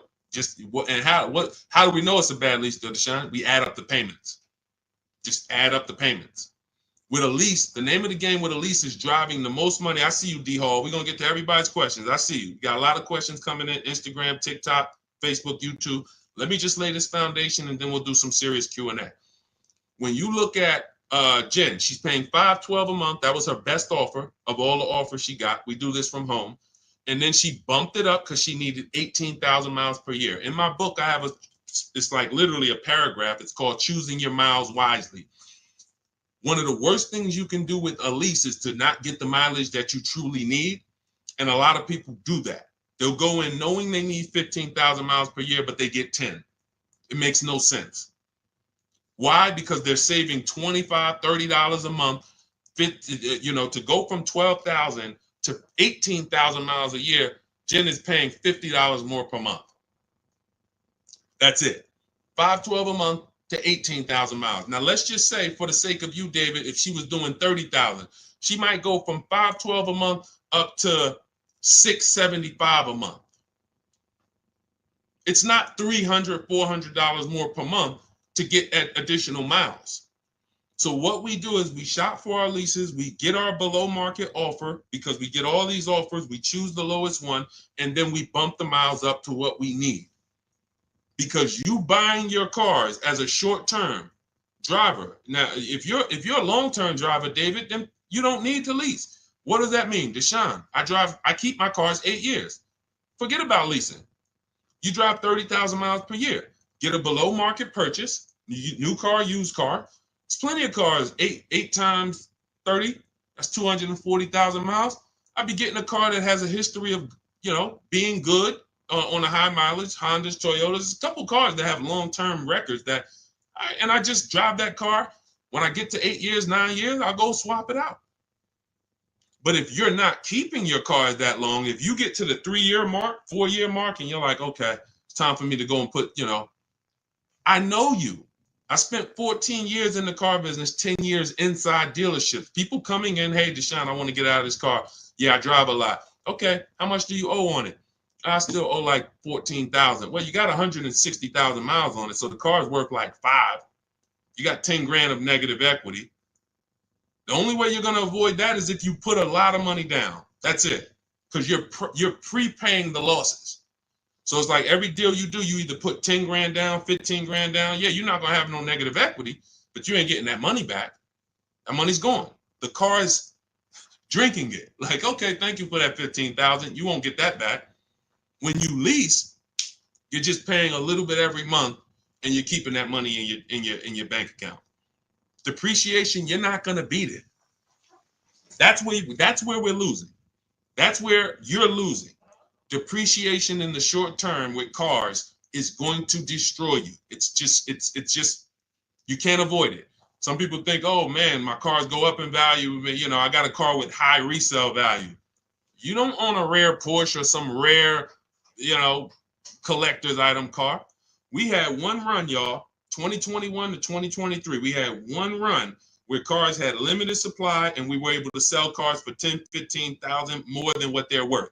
7,000 more. That's why if you look at my old TikTok videos, when I came to TikTok and Instagram, I was wanting cash out, everybody. Sell your cars. You're never going to have a time in history where we could do this again. Sell it. And we had people selling leases, making 7, 10 grand. We had people buying cars that they had just bought in 2020, turning around, selling them 2022, getting all their money back. It was beautiful. It's over. It's over. We're back to a normal market, normal depreciation, and that's just what it is. Okay? So the foundation I just laid is step 1 in my book. My new digital book is called Cars from Home, 7 Steps to Saving Time, Money, and Avoiding Dealerships. It's already 5-star rated. You can Google it. It has everything I teach step by step on how to get below market leases, purchases, new cars, used cars. in a step-by-step way. What we just went over was step one, which is what I call the most important question, which is how many years are you keeping your next car? This is step one. The next car you're going to buy, how many years are you going to keep it? If it's less than 8, then you need to be shopping for a below market lease. If it's more than 8, you should be shopping for a purchase. That's step one. So now, part of my welcome offer, you can get your copy of Cars from Home for 75% off. It's normally $97, but if you go to my TikTok bio, the Instagram bio, the Facebook comments, or the YouTube comments, we have a link for you, and you can activate your 75% off for 30 minutes. That's my welcome offer to you. As long as you get there before 30 minutes, you got your book. It'll be in your inbox by the time you get done with the stream, and you'll have everything we teach in a step-by-step way to make sure you always get below market deals. Okay, but that's only step one, what we just went over. Now, let's get into some questions. Go grab your book, come back to the stream, and make sure when you get your book, you screenshot the thank you page. As soon as you purchase, it's a page that says open your book below. I also email you a copy, but sometimes people type in their email wrong. You're typing a little fast, and on that page, you're going to screenshot as my support team's email, just in case you don't see that email in your inbox in 10 minutes. Just email my support team and they'll get you your copy of your book. Okay. But it's also on the thank you page, so you can save it to your computer. Okay, Dolan, we had a lot of questions, so let's just start pulling them up and let's get to them. You guys can keep typing your questions. Dolan's going to pull them in as much as we'll go over as much as we can. Can we go over what to do when getting a lease? We'll get to you. We got you, D Hall. We're coming. I see you, Instagram. Okay, I bought a car from a private seller. He's basically scammed me, and now I have the car with no title. What can I do now? First thing I do is make a police report. If we're talking about a seller who illegally sold a car or sold a car without a title, you don't want to be trying to do these things yourself. You want to make a police report, and you want to let the seller know, I'm making a police report. Because when you start accusing people of a crime, people start to do different things when they know the police are involved. See, when we're scamming people, I had a video that I posted the other day. Somebody called me and said, a friend of mine, he said he bought a car from a dealership. They didn't honor the warranty. I said, okay, first thing you do is call the police, have them over there, meet you over there, have your paperwork ready, and you're going to make a police report that this dealer is not honoring the warranty. And just see, when people don't like to see police, companies don't like to see police. And especially if you're recording too, hey, I'm making a police report today, I'm live. People don't like that type of publicity. So the first thing I would tell you to do is let this private seller know who hasn't gotten you the title, I'm making a police report. Give them as much information as possible, and then go from there. You might want to go afterwards because is the vehicle stolen? We don't know. How do we know it's not stolen? He doesn't have a title. So, hey, let's pull his vehicle up. Where did it come from? It's a tough thing. See, the bad thing about cars is once you make the decision, it's hell to get out of it. Once you make a bad financial decision with a car, it's extremely tough. You got to eat the loss. So the best thing to do is find out, how do I get cars without making mistakes? Because when I make a mistake, I have to eat it. It's buyer beware with cars. It's not like real estate where, you can sue people. People can lose their license. Very different. With cars, buyer beware. You're really on your own, which is why y'all notice we don't hear a lot of dealers being sued, right? Y'all notice that? Look, and who knows that there's tons of dealerships all around the country ripping people off. There's 100,000 used car dealers in the U.S., 17,000 new car dealers in the U.S. So you're talking over 110, 115,000 retail establishments for cars. We know it's a lot of them that's ripping people off. We don't see them in court. We don't see them being sued. We don't see them going out of business. Why? Because their contracts say it's your job to protect yourself. And unfortunately, not many lawyers want to take the case. If it's not a blatant criminal aspect, not many lawyers are going to take the case to sue a car dealership because they know their paperwork says it's buyer beware. Okay? So that's the first thing that I would do. Make the police report and try to see if we can track down the source of this car, where did it come from, who owns it, And you know, that's the first thing I do. And I wish you the best with that. That sucks, man. Go ahead, Dolan. All right. What do you do if you drive more than 12,000 miles per year? That doesn't matter. 12,000 miles per year is still on the low side of miles. 12,000. Now, if you drive more than that, if you drive 15,000, that's just above average. What I'm teaching now when it comes to shopping for cars is, especially used cars, 12,000 miles and lower is low miles. So right now we're in the 2025 model year. Whenever you're shopping for a used car, you want to ask yourself, what model year am I in? And usually after the fall, you're going to be in the next model year. So even if you're in 2025, okay, you could be in a 2026 model year.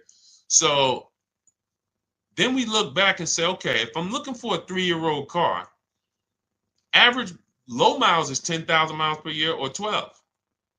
Now, once you get up to 15, that's above average. That's not high yet. Above 15, 16, 17, 18, now we're getting to the high mileage. So it's not a matter of, 12,000 miles per year is really, it's still low. If you call it average, you can call it average, but there's nothing there's nothing that you would change based on you driving 12,000 miles a year or 15. And again, it has nothing to do with how much you drive. Leasing versus buying